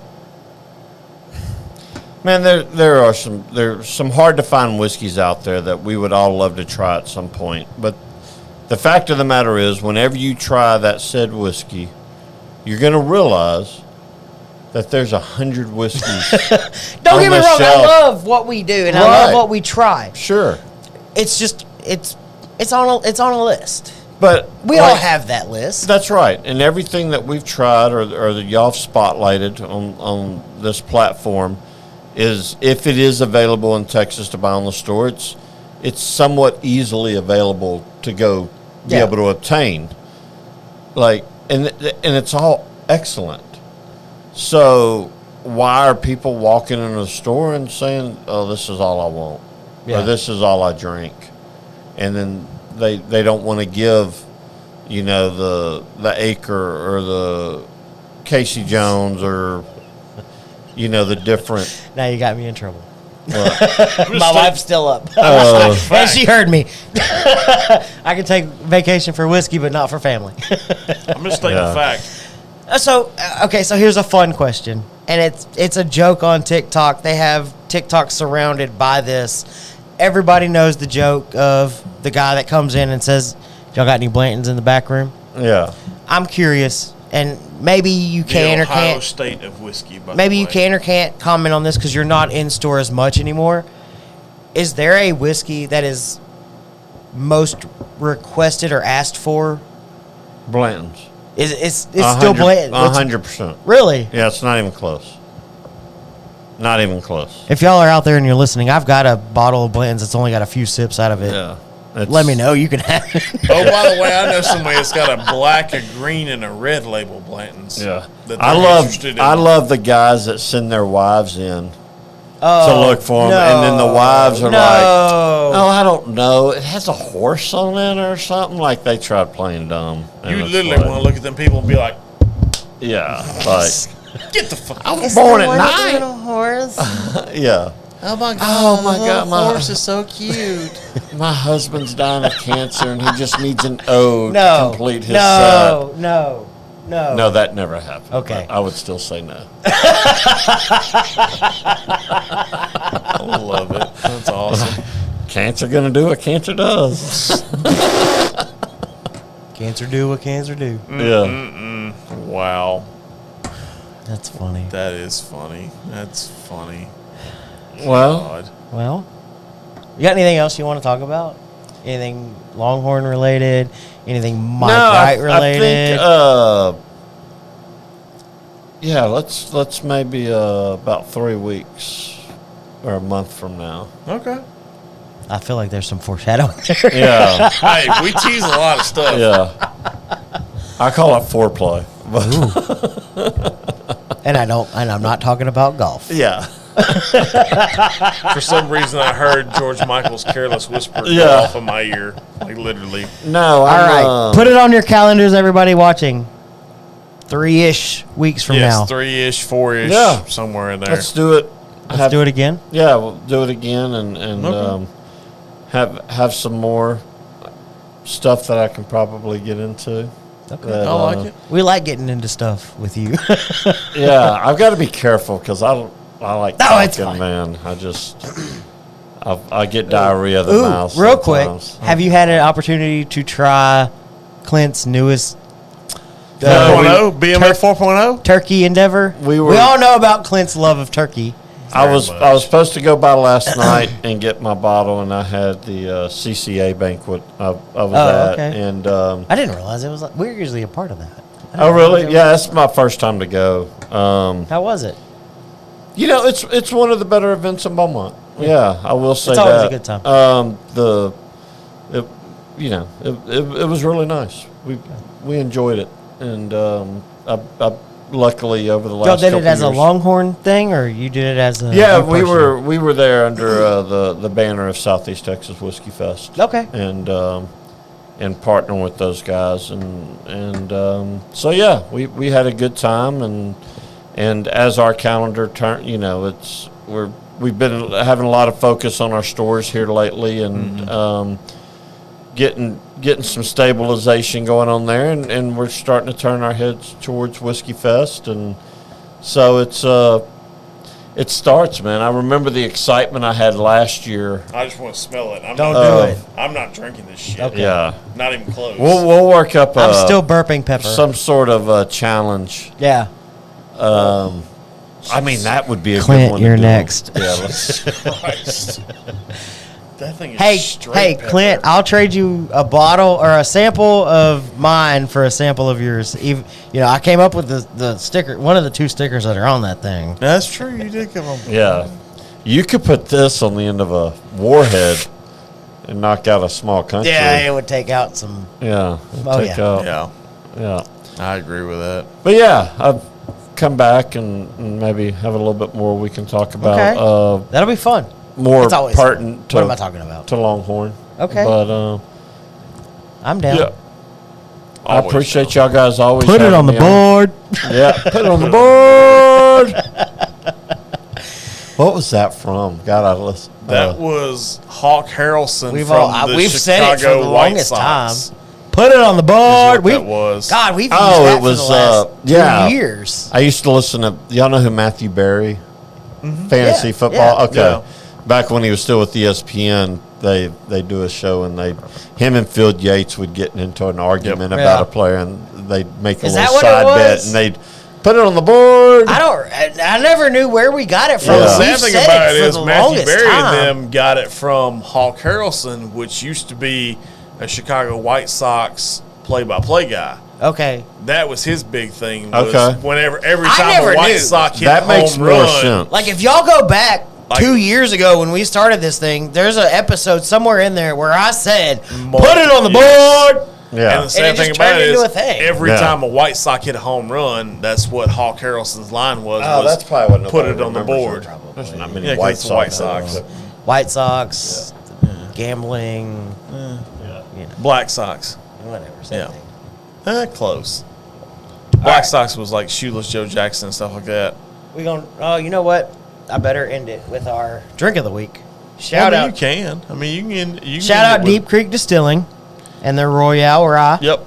Oh, that was a lot. I didn't mean to do that. Here, I don't anybody know want what some? I've gotten here, but I'm gonna finish with whatever this is. Anybody want some? I'm gonna drink all that. I think it's actually the Casey Jones is what I have in here. Oh, is it? I think so. I'm 90% sure. We gonna do the damn thing. You got one of them things? Oh, he's got a High West. What is that? Barai? Seriously, bro? Now you're gonna break it out? Oh, you know, He said serious. you not had that one? No, it's copyrighted. I don't even think I can legally say "boo-rah" on air. Barai. And we're canceled. We're Kunsel. We're never Kunsel. We're Cancel Kunsel. culture. Yeah, that damn Kunsel culture. Yeah, High West is gonna come for us. We're getting sued tomorrow. Bring buddy. it on. Sorry about I it. feel we can take on High Fuck West. High West. Whoa! He said, "Fuck High West." I think I still have your High West American Prairie. Is it American Prairie at my house? The single malt one they did. Is it single malt? I think it No, that was the Manhattan. Yeah. was. Finish. Was it? It was something. I don't know. Whatever you gave us that one Oh, time. You put White it in a High box. Country. I felt like it was a drug deal. You Oh. put it in a box and you said, "Go by the Lumberton location Yeah. and let them know." Rub the I bottom of sent the you. bathroom stall. And they're gonna hand you a Wait, y'all have a box. bathroom in Lumberton? I didn't know that. Before we do the thing, let me break the stick. One more. God, you and your Y'all talk about something. Y'all you and talk your about tiny Well, bladder. I'm trying to get it over so I can go smoke a cigarette. Oh, You're going hey, outside to 2 piss. seconds. Hold me closer, tiny bladder. That's what he is. Man. He's a straight up tiny bladder. Thank you for coming on, by the way. I know, or if you're screwing up lyrics, hold me closer, Tony Danza. Yeah, that's a very I love screwed Who's up. the Boss. Yeah. Good show. Alyssa Milano. Yeah, oh, yeah. Come Yeah. on. Yeah. Are we on the After Dark portion Sure, now? we're already on the after dark. Talk about you mentioned Alyssa Milano. How hot's Eva Longoria? Let's be honest. Dude, she is she is a beautiful human being. Inside and out. She's very tiny. Yes. Yeah, Super small. Extremely small. We're talking, That's about what Eva she said. We're talking about Eva Longoria Oh. right now. she I thought is y'all were talking about my wiener. No, I mean, I'm not obviously- talking about that. obviously everybody knows from a physical aspect she's beautiful, but really genuinely you know, we get the chance from time to time with Longhorn to do the celebrity thing, and she's not my favorite celebrity we've had in. Obviously, that's Dave Portnoy. Well, of course, yeah. God rest the to the Godfather of Barstool there, but yeah, she's super awesome. Hey, you got an opinion on Penn National Gaming forcing them to fire Mincy?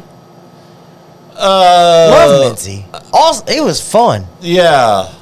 You have an opinion on that? Yeah, for sure. You know, that word you just can't say. Right. You know, it's one of those things. I've watched a lot of content from Mincy over the years. Would like to believe that he didn't. There's not a malicious bone in his body that you know. And look, I'm part of the if you go woke, go broke gang. Like I'm sick of it, to be honest with you. So if it's Bud Light, if it's Target, whoever, like, quit trying to shove your fucking agenda down our throats. You know, and I think the one place people have to speak back with is their pocketbook. And you get to decide whether or not you want to support a product or not.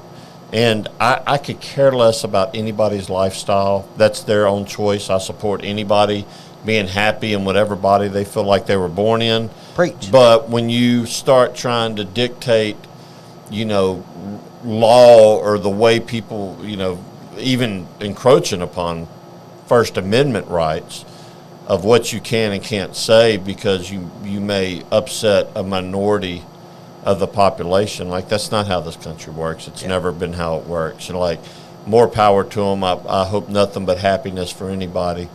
But don't shove your beliefs down my throat or force me to support this or for the fear of being canceled, I think.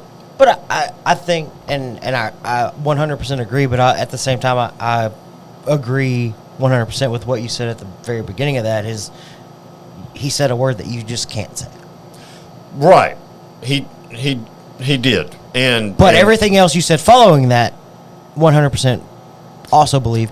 Because I just don't know that everything has to be met with all the time. With there's a perfect example of this, and I know we're working toward the end of this, but I want to get this out there. If you've ever seen the comedian Matt Rife, love that dude, by the way. Amazing guy. Talks what he believes. He makes jokes about everybody because everybody deserves to be made a joke about. I love the whole thing with him trying to get with the mom and then the daughter and all that, and the show in, I think, Palm Beach, Florida, if I remember correctly. But one of the best examples I have is we watched his latest quote-unquote comedy special that he released on YouTube. He said something in that show, and I 100% will back this up every day of the week. A lady in a wheelchair was at his show. He was making a wheelchair joke. It had to do with transgender and wheelchair-bound people. She laughed her ass off, and at the end of the joke, he looked at her, as he said, and asked, "Is that okay?" And she said, "Yes, for once, I'm laughing my ass off because I'm, for once, involved in the joke." Nobody's willing to make the joke, but all anybody ever preaches is equality. Well, if you want equality, let me joke about everything that is out there. Yeah. Whether you're black, trans, gay, in a wheelchair, whatever it may be, if you want equality, then somebody like Matt Rife or comedians or whatever it may be needs to be able to joke about these things. And if we can't laugh about our lives, then what are we doing? Yeah. Like, if you want to be involved, if you want to be equal, he can make a white person joke, but he can't make a black person joke or a trans joke or a wheelchair joke. Yeah. Then you're not being equal. Right. Yeah. I agree with that. Yeah. I agree with you 100%.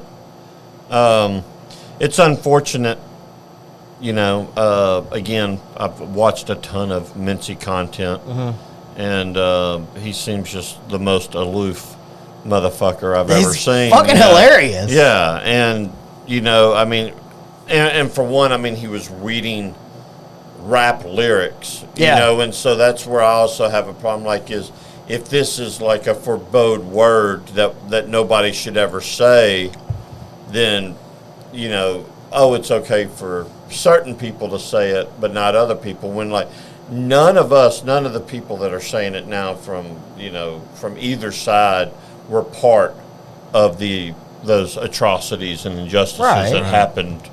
You know, it's so like there's progress. You know, the fact that word ever existed, as nasty as it is, and the fact that slavery even existed is, I don't think anybody would sit here and say they agree with that now. Right, yeah. So it's like, well, then there's been, I mean, you can't erase history. No, it never. existed, and that's where it was at one point. And I think if anything, it shows the amount of progress we've made. And so when people use either racism as this like kind of cry wolf type scenario, you know, or they try to draw, like, I think it actually sets everything backwards to a degree.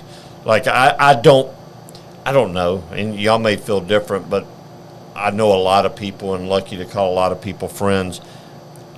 I don't know anybody that hates black people.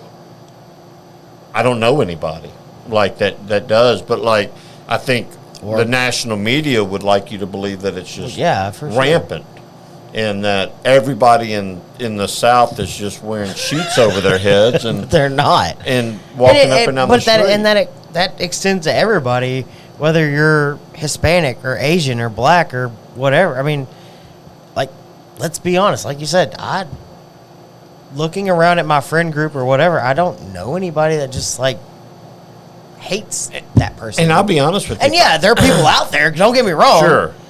But as far as I know, Yeah. Look, I don't. look, you can't control certain things in this life, and the color of your skin when you come out of a woman's vagina, and yes, I said woman's, not a man's. Nobody should be judged. I mean, that's No, easy that's to me. stupid. Nobody should be judged God, upon no. anything like that. And we do know that it happens, and that's I hate that for our society. For sure. But I do think that there's a lot of people. I think there's a lot of people that have a lot more in connection with the way they believe. You know, from both sides of the fence, and everything turns into political nowadays. You know, it's and I hate that as well. But I think that there's a lot of people that have a lot more common ground than what the media would lead you to believe. I think that's the biggest thing. You keep saying it, media. I mean, that's the biggest thing. Look at that. That's the media is going to want you to believe what they want you to believe. Sure, there's power and division. You know, divide us all. But the one thing that can bring us all together, again, good whiskey. Good whiskey. For sure. You want to do the damn thing? I can do the damn thing. Let's go for alcohol. Alcohol is the liquid version of Photoshop. I never thought of it like that. Well, That's true. sad. It does change the perspective. Mike, thank you so much for coming on. Yeah. For sure. Wherever you're at, you can find a Longhorn Liquor, and we will always mention the name Longhorn Liquor. I know we've bounced around other names. Y'all check out a Longhorn Liquor near you. They've got a great selection of whiskey and every other spirit that you want to find. As always, we've been the Functional Gentlemen. You've been great. Y'all have been amazing. Thank you to every one of the friends of the show. Yep. You can find us online everywhere at Function Your Way. You can check out our merch at functionyourway.live. Yep. We've got a ton of t-shirts. Everything that you purchase goes to supporting the show and everything you see Can here. we shout out Bowling Back, how he's my new favorite fan or friend because of the fact that I was right and he I love Kevin to death. 100% He's an backed he me up he on the called fact he that I called was right. yeah he called me Sugar Lips the other night and I blushed. Sure. Thank you everybody for tuning in. Thank you Mike for joining us. This has been awesome. we cannot thank you enough, and we're getting the fuck up out of here. I'll be back. I'll be back. My tongue, get what I deserve. Trendsetter, I got style for you. Ain't seen you at the top, it's been a while for you. Big you up and they look down on you.